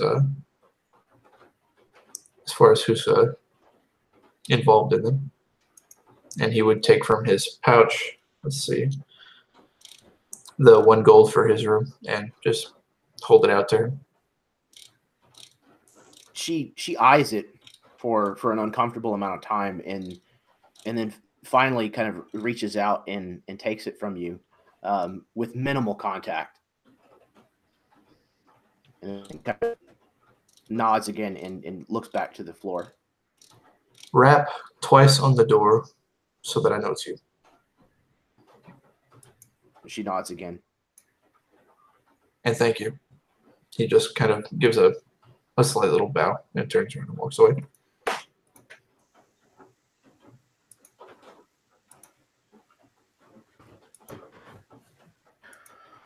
Okay. Is there anything else that you, any of you wants to accomplish before you head to bed?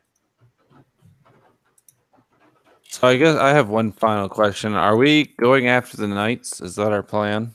Is that our motivations here? Is to go after the people that were hunting us down? Well, that seems to be a driving force right now. Yeah, that's the most like potent hook that I can think of right now. Okay. I know I would certainly prefer to be able to go back to society at some point rather than live in the woods. Ideally. That's fair. But all right, I'm just clarifying our intentions. Yeah, I'm good with that.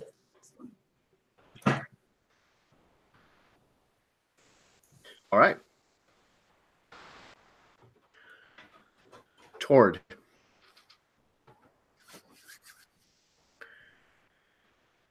You find yourself in a moment that you lived once before. You see a woman, a human woman, who you have great affection for.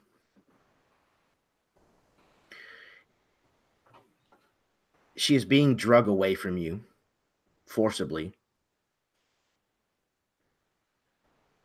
And in the middle of a town square, she is bound, tied to a stake, and a large fire is built beneath her. And restrained or held somehow against your will, or perhaps even just with denial, you're unable to free this woman. As you watch her burn,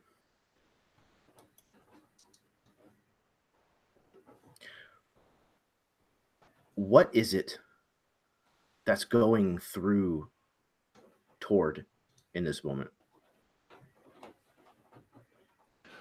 Same thing that went through me the first time, and a million times I've dreamt of it since. Rage. Anger.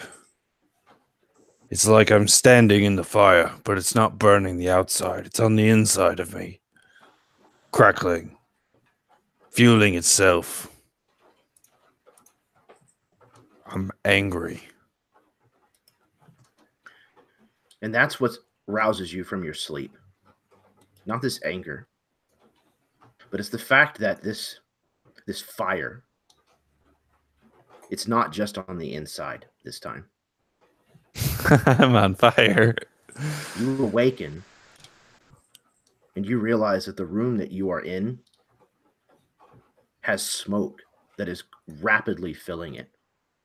And you can hear the crackle of flames beneath your floor. If you would please make a wisdom saving throw. Ooh, 18 on the die, and I'm proficient, so 20. If you look around, you realize you're not in an inn room. But this flooring isn't floorboards.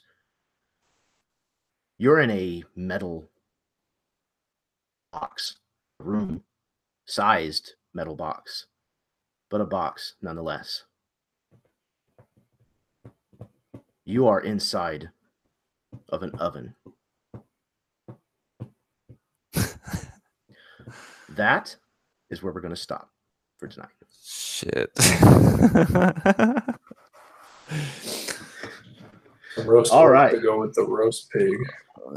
That's fucked. You're racist. Yeah, you're right. I knew it. So, everyone, thank you very, very much for playing. Thank you, anyone who has been tuning in this evening for watching, or anybody who may be tuning in the future. Thank you very, very much. Yeah, I'm going to pass things to my players so that they can do their outros and such. And then we will pick up where we left off with session 4. So, first up, let's go with Baron. What's up, everybody? I'm Baron. I am the pig in the oven. I played Tord tonight. I'm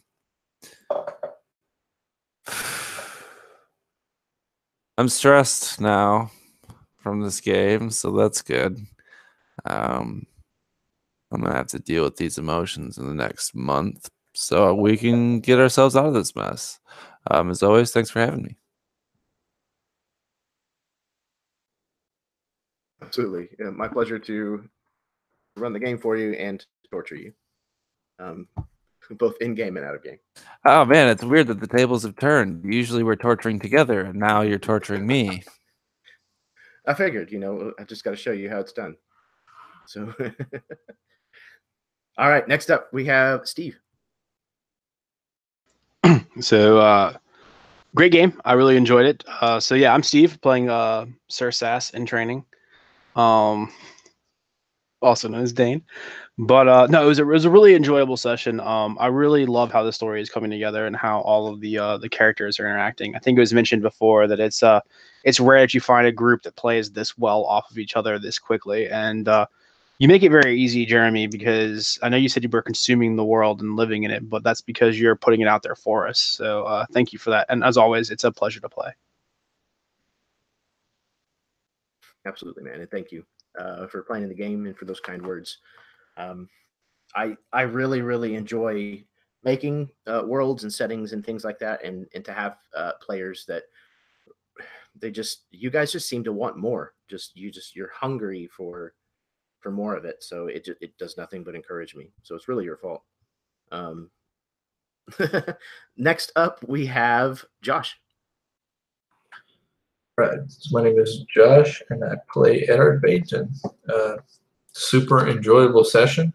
I thought we were going to be able to get some rest in an inn for a night and not have to kill anybody, but I know that's not normally how it turns out in D&D. But anyway, yeah. it's been a ride with this game for sure. It's been up and down with all the different feelies that you get, but it's been very enjoyable, and feel very lucky that I was picked to play in it, and to be able to play with everybody that we've been playing with. You guys are all awesome. So yeah. Couldn't agree more, man. Thank you for being part of it and for bringing awesome stuff to the table, just like everyone else. You're absolutely keeping pace, I would say. Next up, we have Eli. Hey everybody, I'm Eli Kurtz. Thanks so much for having me on again, Jeremy. This was a really nice continuation of this game. I'm thoroughly creeped out. I don't know which way is up, and I feel like we're all going to be eating human flesh here pretty soon, so that's exciting. Or orc flesh, or both. Maybe it's going to be a medley. I played Sir John Lightenor, and you can find me over on the Mythic Gazetteer YouTube page, where I am currently gaming with Jeremy and Baron and our friend Derek playing some Blades in the Dark. It's a lot of fun. So yeah, once again, thanks a ton, Jeremy. This was a good time. It's absolutely my pleasure. Thank you for playing and for bringing it as always. Having one really good, strong RP person in a game is always a really nice, dependable bell that you can hit when you need to.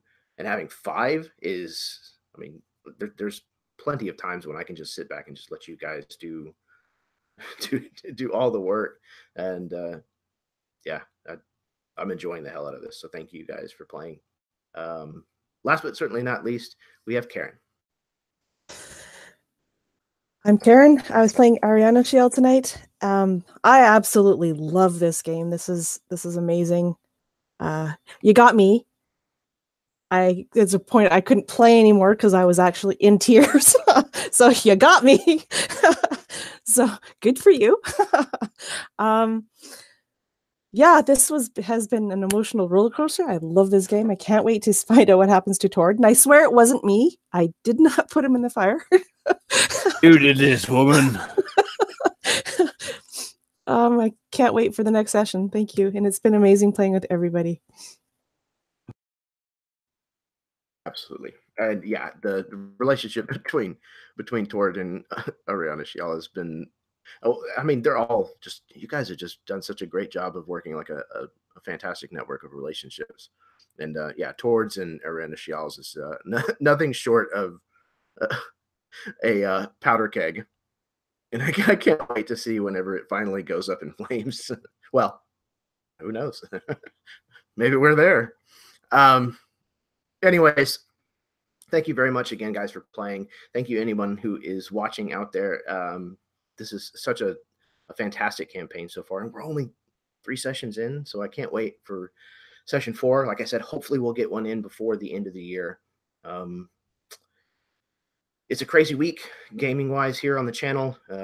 Wednesday night, I have the first session of another campaign that's set in a completely different world that's about to kick off. Very excited about that one as well. And then Friday, we'll be able to catch the 4th match of the Highlander tournament that's been going on. This will be the final match of the first heat. Baron will be playing in that, as well as my friend Jeff Doty. I think that's all the business that I think Jeff's gonna win. Well, I'm gonna bet on Jeff. I'm just kidding. It's anybody's game usually. It's been a very surprising tournament so far. It's been a lot of fun to watch unfold. So yeah, that's it for me. Thank you guys very much, and until next time, may your dice roll high and your snacks always be within reach.